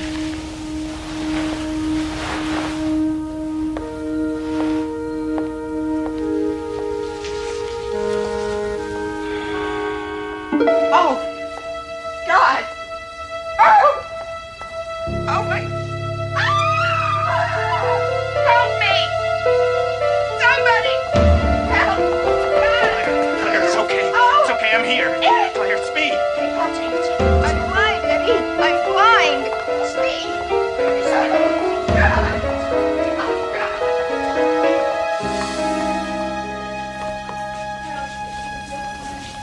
Dr. Friedman. Ah, Eddie. Good. Thank you. Dr. Peterson will play guide dog for a while. How's Claire? She's the same. No vision. None at all? Oh, I'm afraid. Mrs. Reed, good. I was hoping to see you.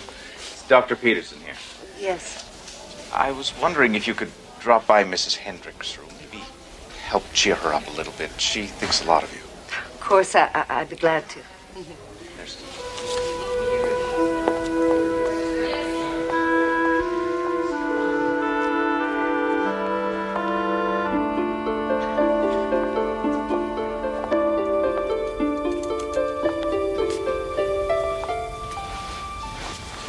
Mrs. Hendricks, it's me, Jean. Can I visit for a while? Of course. Well, isn't it exciting? We're going to see you again. Operation works. 20 out of 20 successful in L.A. Dr. Friedman's getting his this afternoon, and I'm tomorrow. And you. When are they planning to operate on you? They're not. They're what? The operation isn't really the answer. You said it yourself, remember? You're right. No, but that was before we knew about the bacteria, before we... Now we have an easy answer. Solid and uncomplicated. But it won't last. It'll happen again. And they'll come up with something else. But what happens when we run out of solutions? Easy answers? It's time to go now, Mrs. Reed.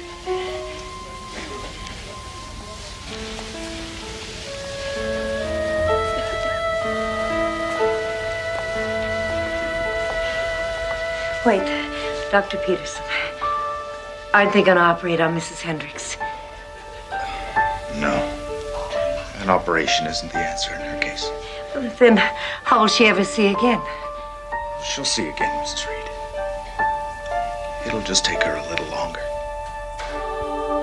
Enigma, draped in hospital sheets and self-imposed darkness, with the added sobering thought that Claire Hendricks is perfectly correct in her own diagnosis.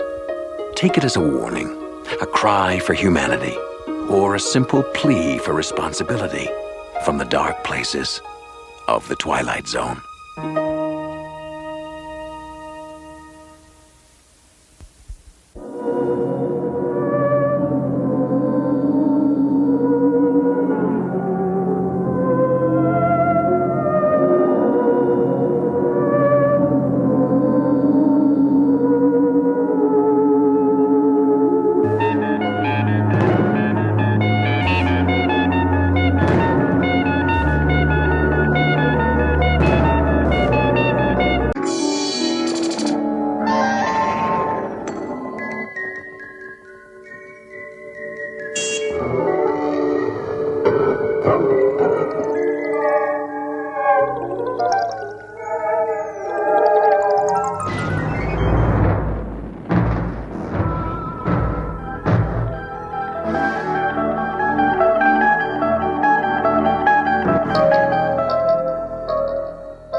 John, 1 egg or 2? Honey, 1 egg or 2? 2. Introduction to Mr. John Selig, a reasonably average man who goes through life with both eyes open and both hands firmly on the wheel. Mr. John Selig, practical and steady, who is about to be blindsided by the Twilight Zone.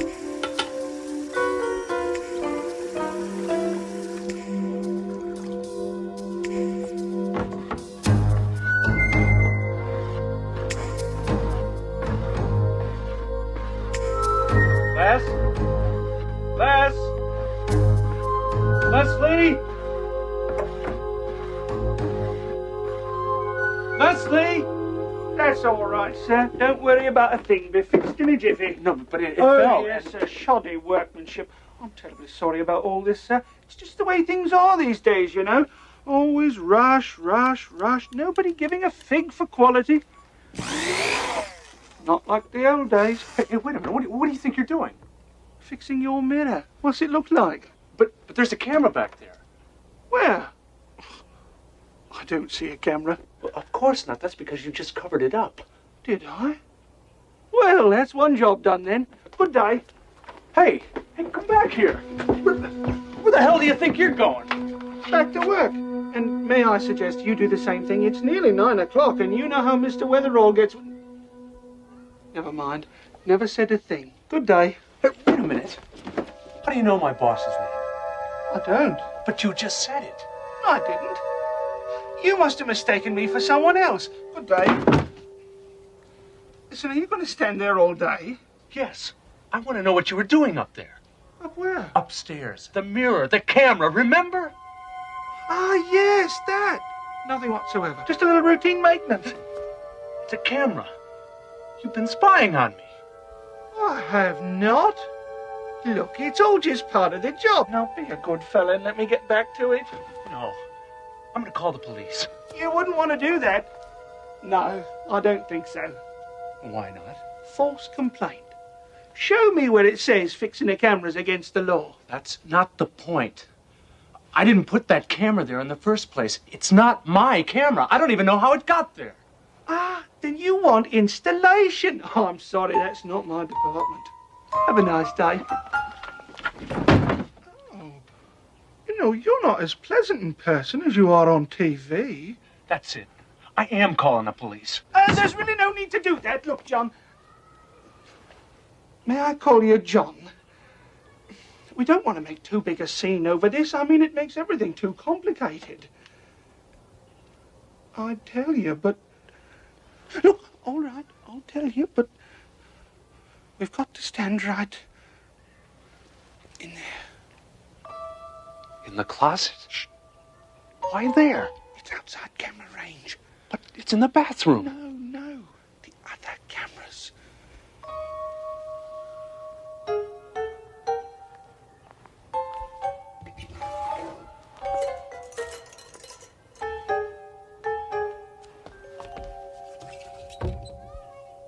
All right, talk.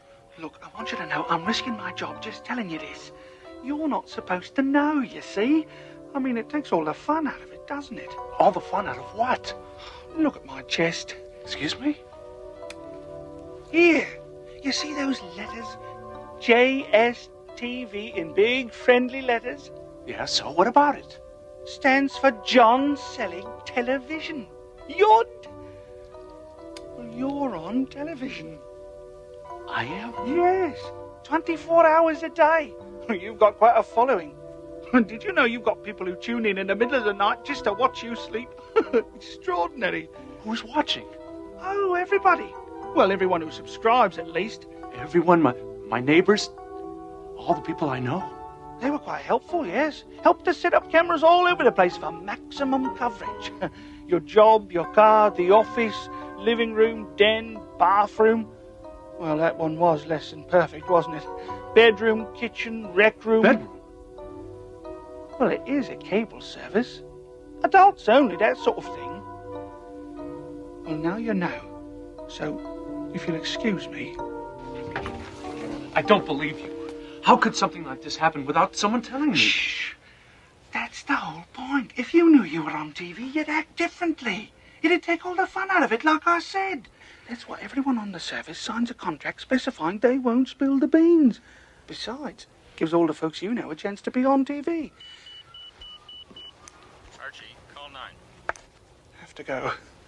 Now be a good fella and don't tell anyone I told you. All right?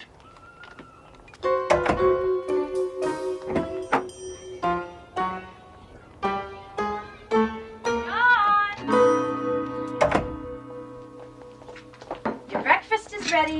You better eat it before it gets cold.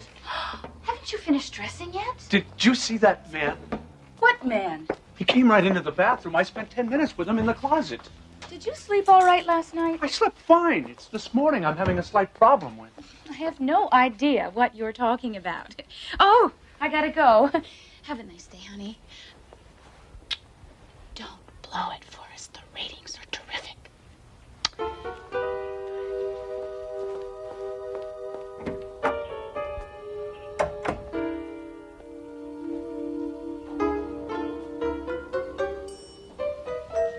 Let's see. Gee, I think I left my car keys around here somewhere. I think I'll look for them.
Yes?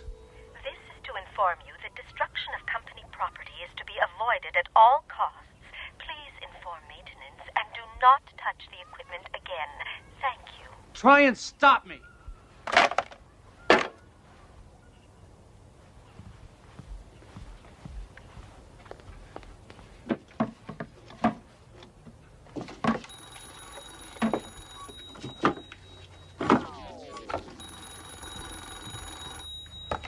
Hello.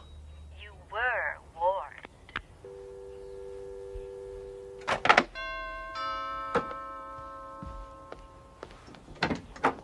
Mr. Selig? Yes? You're to come No, hey, let me go. Where are you taking me? My coat. Come on, guys. I know who you are, but you can't do this to me. You should have told us sooner.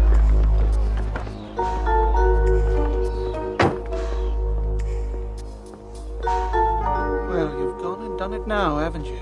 Done what? Where are we going? There's some very big trouble, I'd say. Yes, some very serious trouble indeed. Smile at the birdie, Mr. Selig.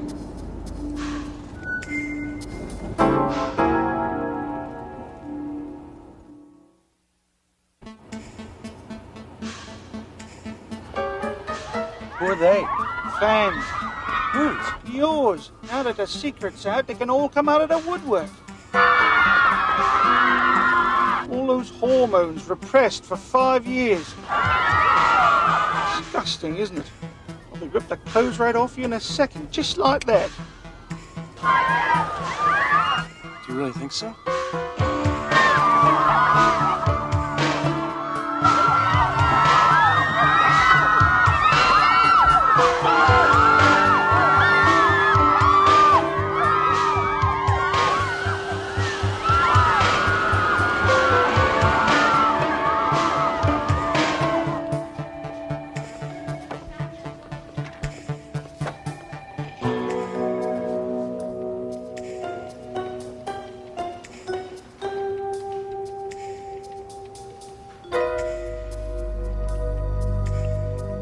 Go ahead.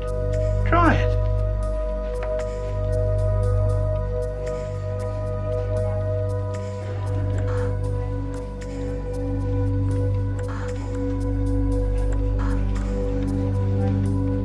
Typical, isn't it? All these channels, nothing interesting on.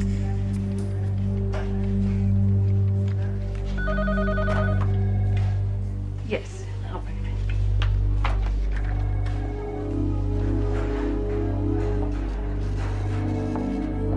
If you please, Mr. Selig.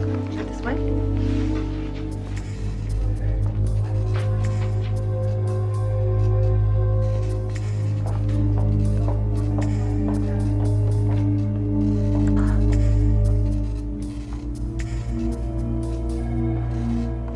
Ah, Mr. Selig. Arthur Spence. Nice to meet you. Please, take a seat. Make yourself comfortable. Would you care for a cigar? Something to drink. No, thank you. Comfortable? Yes, thanks. Good. Good. Now then, Mr. Selig. What the hell are you trying to do to us? What am I? What are you doing to me? To you? My dear Mr. Selig, look around you. This is a multi-million-dollar business. When you first went on the air 5 years ago, we couldn't get $100 for a 30-second commercial. Now we're right up there. $100,000 for a 30-second spot. All of this was accomplished through long, hard hours of careful work. Now when we're just about to break even, now when we're just beginning to clear our deficits, you want to pull this? So you're the one who decided to do all this? Me? Oh, wasn't me. Then who? Who decided you should pay taxes? Who decided you should get up at 8 to go to work instead of 10? Who decides what money you use, what fashions you wear? I don't know. Same guy. But you can't just put my life on television. I have rights. Oh, yeah? This is the Constitution of the United States and the Bill of Rights. Go ahead. You show me where it says in there that I can't put you on TV. That's a technicality. Ah, Mr. Selig. Let's cut right through to the heart of the matter, shall we? During the past 5 years, you have become an institution on American television. People like you. I like you. Hell, I watch you play bridge every Friday night with the Clearsons. He cheats, by the way. We have a better view of his hand than you do. I always thought as much. No, wait a minute. I don't understand. Why me? What's so interesting about me? You know Marilyn Carstairs? The woman on all the TV game shows. Okay, you tell me. What was the last thing she actually did that made her famous? Can't come up with a thing, can you? Don't feel badly. Neither can anybody else. But she's on TV. You see, some people are famous just for being famous. You put their face on TV often enough, and before you know it, they become a celebrity. We took the same bet on you, and it paid off. There were down times. You have to expect that. Like when you lost your job 2 years ago. You know, at first the ratings went up. Everybody wanted to know what was going to happen. But when you stayed unemployed, the ratings went down. So we stepped in and arranged that job for you at Teldar. You did that? Of course. Mr. Selig, you don't actually think that things happen by accident in this world. Haven't you ever noticed how sometimes things just seem to go your way? Something will happen and you'll find yourself saying, gosh, that was lucky, or gee, wasn't that a coincidence?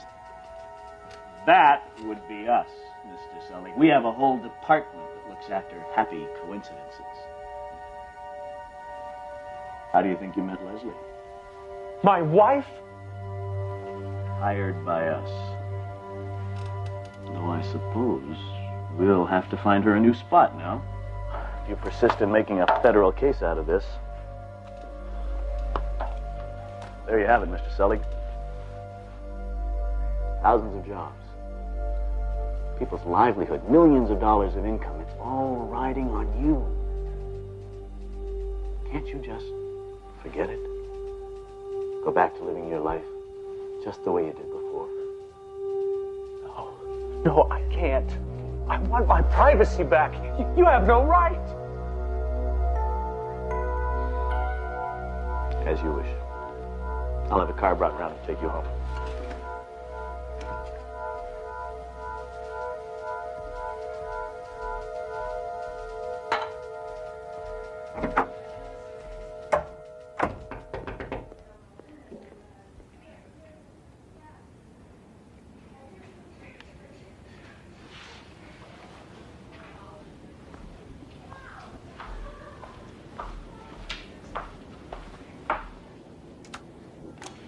Can I help you? It's you, isn't it? Oh, Mr. Selig, I'm your biggest fan. I watch you all the time, and I think you're just wonderful. Thank you. Oh, can I have your autograph? Oh, no, Oh, please. Well, I guess it couldn't hurt. It's all over with now anyway. I want to have a baby. I beg your pardon? Oh, then a lock of your hair. No, Oh, a jacket. No, I think maybe you better go. Oh, please, Mr. Selig, I've come all this way. Please.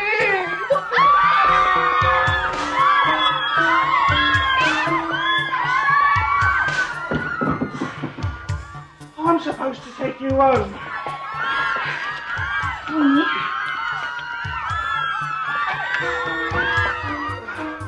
I'll have to go out the back way.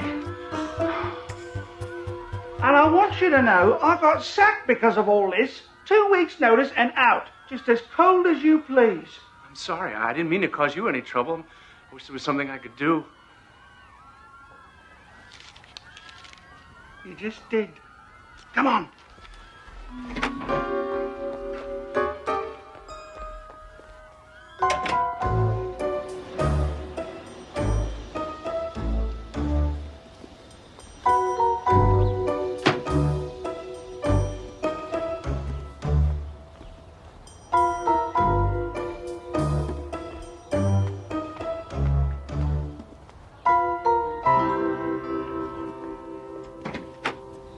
Hi.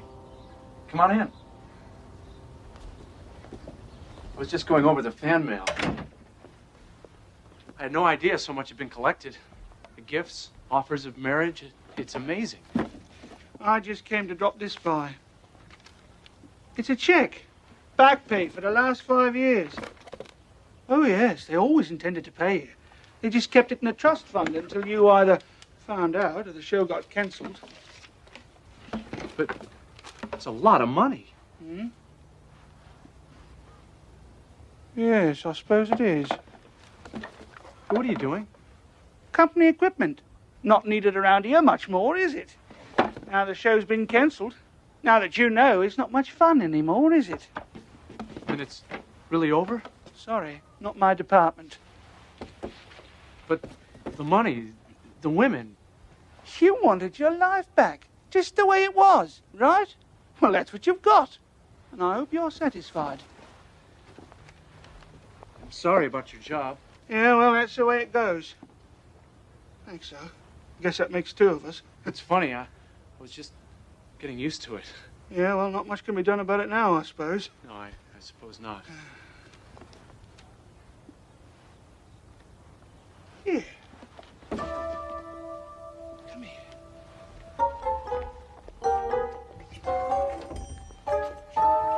Look, I was thinking, if you were the guy in charge and I were you, what would you do?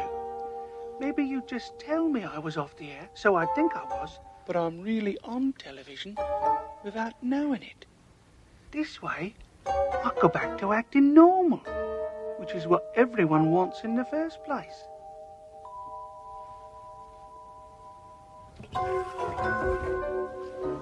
Well then, John, good luck. Break a leg, as they say.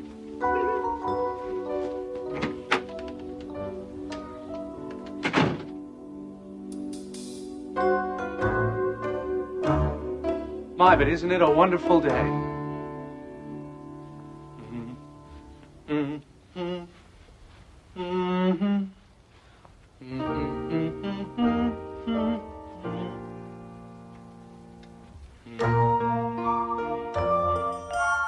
The next time you think people are talking about you behind your back, or a happy coincidence seems just a little too good to be true, check behind the bathroom mirror, or see if there are any channels missing from your TV.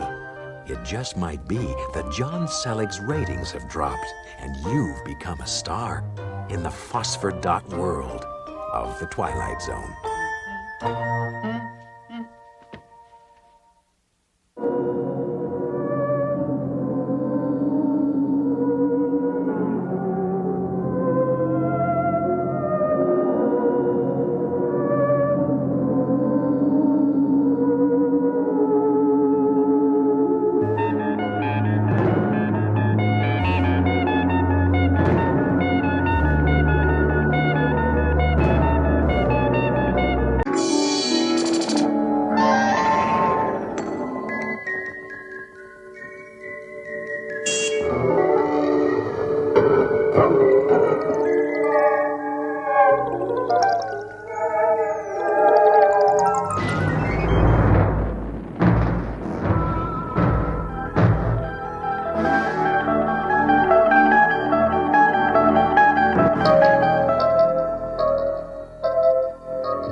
As certain as death and taxes, we are told the meek will definitely inherit the earth.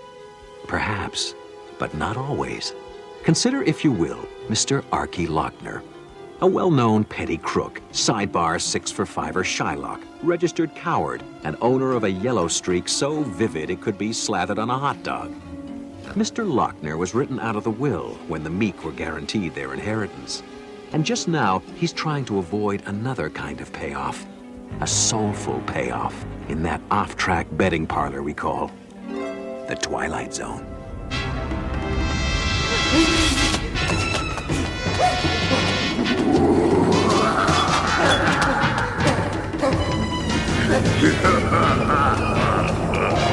Cease your flight, you four-flushing fishfire!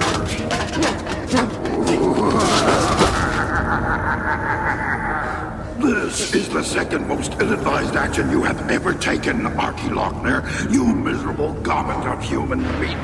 The first was trying to make a bargain that would outwit me. I'm 32,000 years old, you human virus. Even among my peers in the fourth canonic order of demons, I'm considered a truly ghastly dinner companion. Did I mention I enjoy sucking the marrow from the living bones of idiots like you? Whatever made you think you could outwit the magnificence of Volker? I still got 2 days. contract then up for 2 days.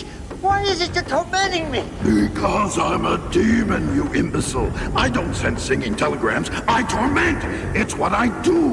That's why I'm called a demon instead of the Easter Bunny. 2 days? You made the deal.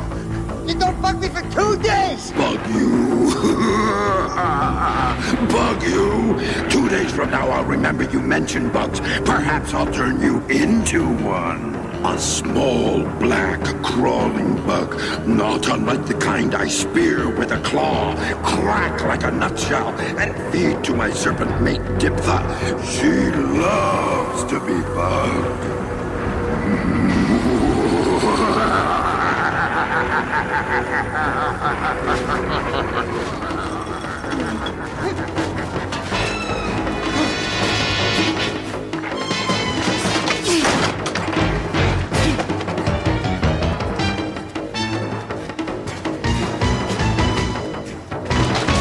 You gotta help me. You gotta save me. My life is in your hands. It's gonna turn me into a bug, a thing that crawls, and then it's gonna eat me. No.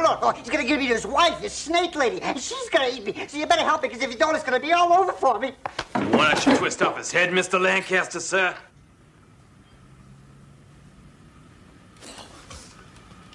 I perceive that you must be seriously deranged to burst in here unannounced, Archie, with half my boys looking for you. That is, unless you have secreted somewhere on your scrofulous body the $165,000, including today's interest at 750%, that you have owed me for 3 months, 3 weeks, and 4 days. You gotta protect me, Mr. Lancaster. I can do that, sir. I can twist off his head for you, Mr. Lancaster, sir. Sit, Bork. Nino, before we have Gus and Bork reduce him to his component parts for shipment, would you be interested in hearing his tale of woe? Calmly now, Archie. Tell us what seems to have unhinged you. The 165 G's I got loaned from you, I needed it because I had to make this kind of deal with this demon. This thing with big teeth, he calls himself Volkerps.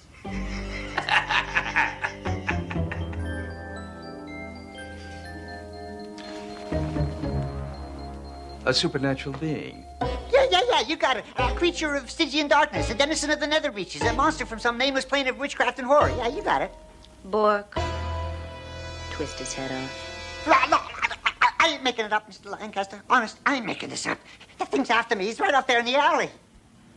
Go on. Well, we made this kind of deal, me and this Volkerps. See, he gives me all the winners at Pimlico, Aqueduct, Santa Anita, Hawthorne, Liberty Bell, and Maywood. All in the same day, see? In exchange for? First refusal option on 51% of my immortal soul. Things must be worse in hell than we know. Your soul's gotta be pretty grungy and soiled, kid. They said good help was hard to come by. He mentioned doing windows and floors. What do I know? Then you'd be able to pay me back in full, including the crippling interest rate. And you'd finally manage to extricate yourself from the nasty, brutish life that distinguishes you. Well, that's how I supposed it will be. Yeah, sure. And pigs will fly, eh? I mean, he gave me all the winners, all right. 20, 30, 42 of them. And I bet them all, and they won. Each and every one of them. Except a few of them, they had strokes, and they died as they crossed the finish line. And a bunch of them got disqualified because it was full of dope. And 11 of them got scratched for bumping in the stretch. And on and on and on like that. Oh, sure. They all came in first, all right. And I lost every cent I got for you, Mr. Lancaster. And that's why I've been ducking your collectors. And that's why this Mr. Volkerps is going to come and take me away and eat me if you don't protect me.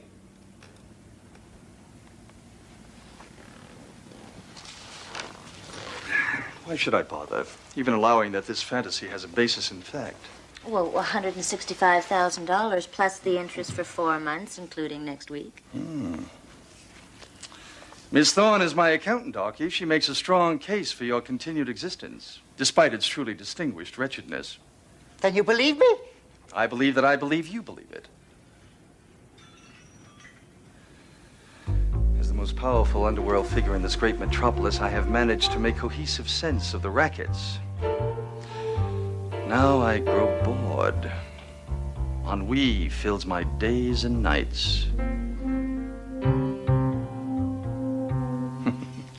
Save for the joys of my association with Miss Thorne, of course.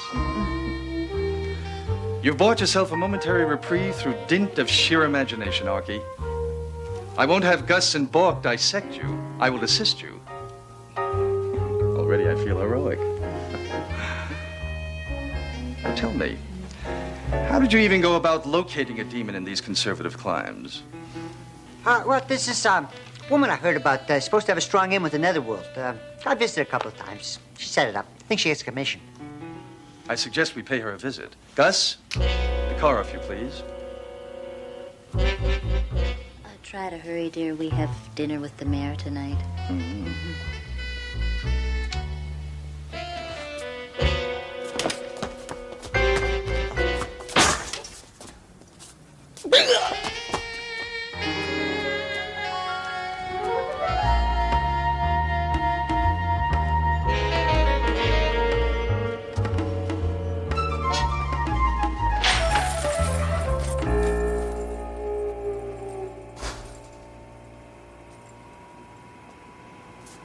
You are the impressive Cassandra Fishbein, trafficker in the black arts? I'm a beautician, beauty technician, and cosmetologist. I got a license. Miss Fishbein, my name is Nino Lancaster. I'm a business associate of Mr. Lochner here. He advises me you served as a go-between, amanuensis, amicus curiae, for him and a, personage named Valkerps. I'm calling a cop. Probably not. Very likely in my employ in any case. I ask your assistance voluntarily. Or perhaps I could ask my employee, Mr. Chaucer, to persuade you. Hey, who the hell are you? Look, I'm just a poor businesswoman trying to make an honest buck in a world of kids hot for purple hair and shaved heads. Ah, yes. Business. Have you ever considered the range of unexpected tragedies that could befall an unwary coiffeuse, whose insurance premiums, no matter how exorbitant, would not cover the mysterious mixing of DDT with her shampoos? All the inconvenience resulting from perhaps, all of a sudden, the truckers who schlep said wares from the distributors decide they've lost the bills of lading, and said goods wind up in Beirut? Or the constituted authorities suddenly get it into their heads to toss the businesswoman's apartment for illegal and noxious substances, which would, I'm sure, result in said authorities discovering nickel bags of such vegetation and powders stuck down in the pillows of a sofa? Pardon my complex syntax, but I imagine you get my drift. Well, yeah, I set it up for this guy, but I'm just sort of a clearinghouse for a select few demons and soul traders of a very high quality. There's this quota of souls they have to make each year just to stay in good with the boss, and I'm sort of a canvasser, a scout, to steer likely prospects. Excellent. Here, you will set up a meeting with Mr. Valkerps for us. When? Now. You're out of your mind. This Valkerps has a very ugly personality. He'd think I'd turn him. Are you trying to get me snuffed? Have you ever considered how cold and uncomfortable it is being hung upside down on a meat hook in a freezer?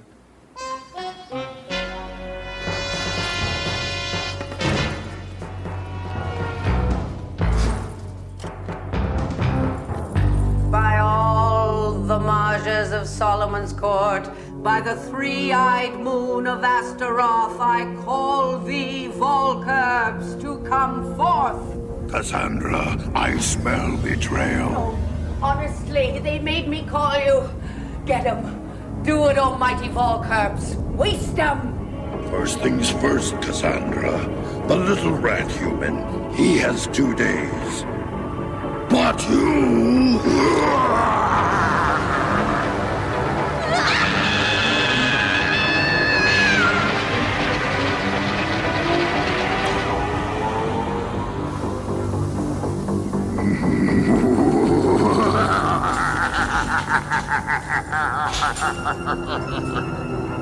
Next.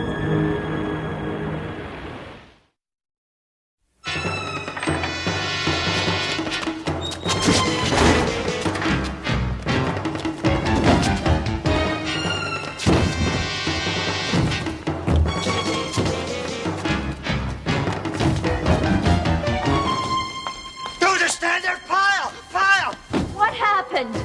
Where's Nino? I don't know. He's dead. He's got to be dead. Volker's came. Big. He was big and right there. He came straight from hell. He still stunk a rotten egg. You left him? You ran? He ran like hell. The thing just fricasseed the woman. Hit her with some kind of laser. It turned her into ashes like an old cigar. Oh, my God, Nino! Nino! All right. That means we have to consolidate our interests.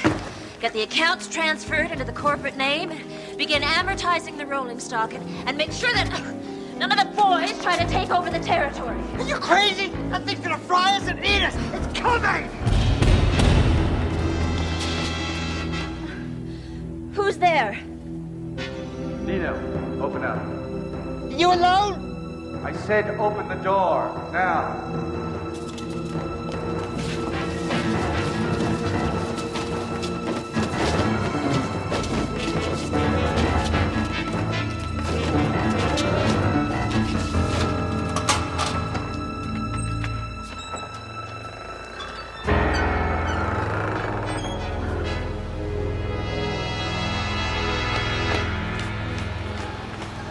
Nino, honey, what happened?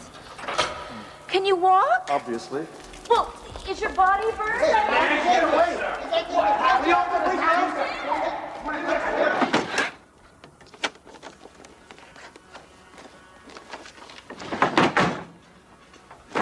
This is going to be a little more difficult than I thought. I'm doomed. If you can't take him, what chance have I got? I didn't say it was impossible. I said it was going to be a little more difficult than at first I thought. How'd you get away? I dazzled him with fancy footwork.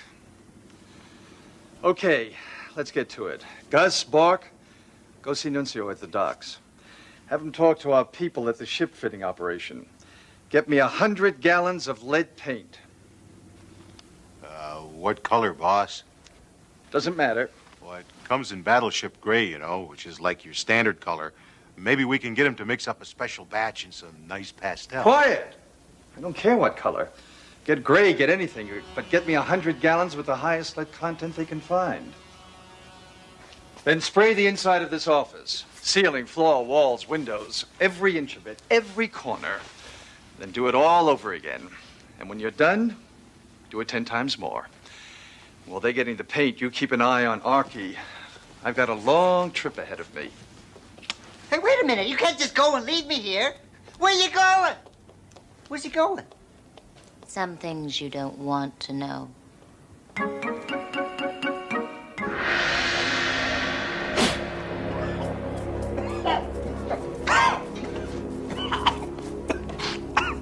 Is this gonna save me? I am not at the pinnacle of my profession for nothing, Archie.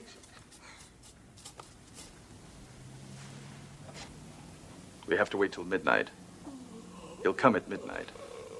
Anybody who wants to go, do it now. Not you, Archie.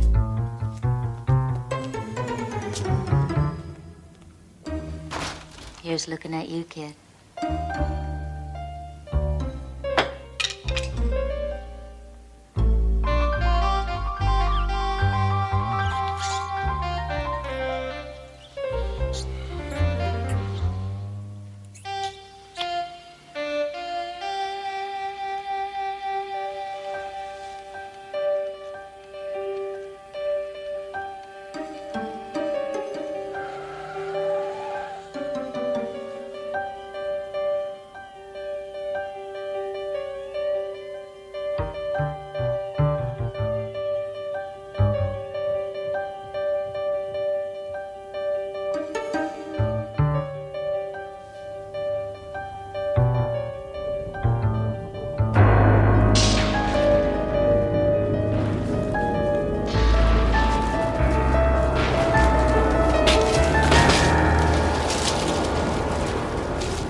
Again?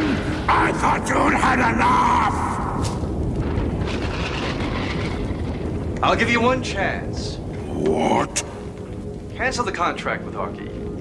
Give him about $1 million to make up for what he lost at the track. Go slime back to your pit, and I won't kick the crap out of you.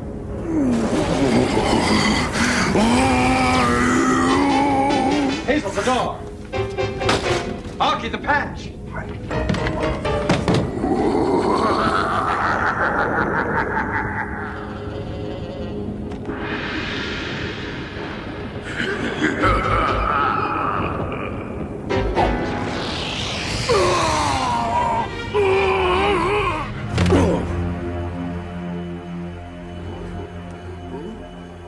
I'm bleeding.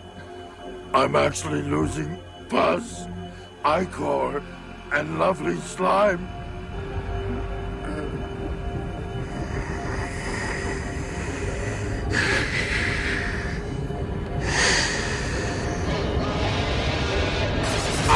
You lousy twerp. Enough is enough.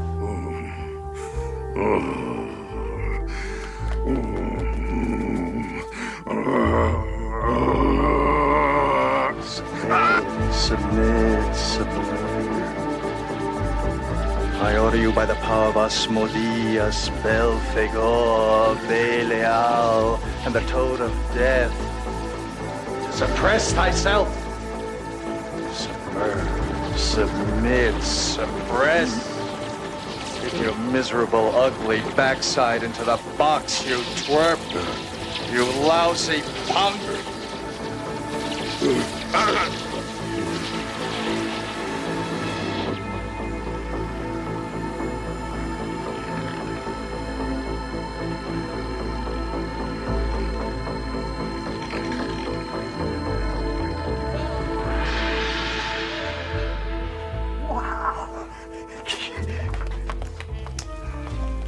I've had some small experience in these matters. Is that how you got away from him in the beauty shop? Mm-hmm. He got me a little, but he couldn't get me very much. Oh, that you. I'll rend you. I'll savage you. I'll shred you.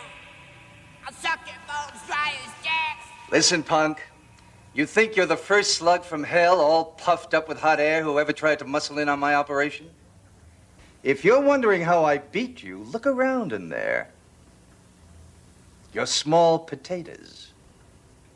Papa? Papa, what are you doing in here? You idiot. Oh, I know I shouldn't have left the family business in your inept claws. You're a fool. Like father, like son. You saved me. You saved me. Yeah, I saved you. Now all you gotta do is make a deal with me. Business, Arky, is strictly business.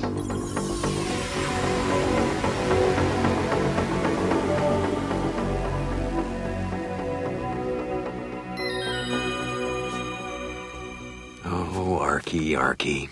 Poor Mr. Lochner. In that magical, mystical bookie parlor we call the Twilight Zone, there's an old, very old saying. Making a deal with a demon is seriously crazy. But making a deal with the master of demons, well, that's crazy as a soup sandwich.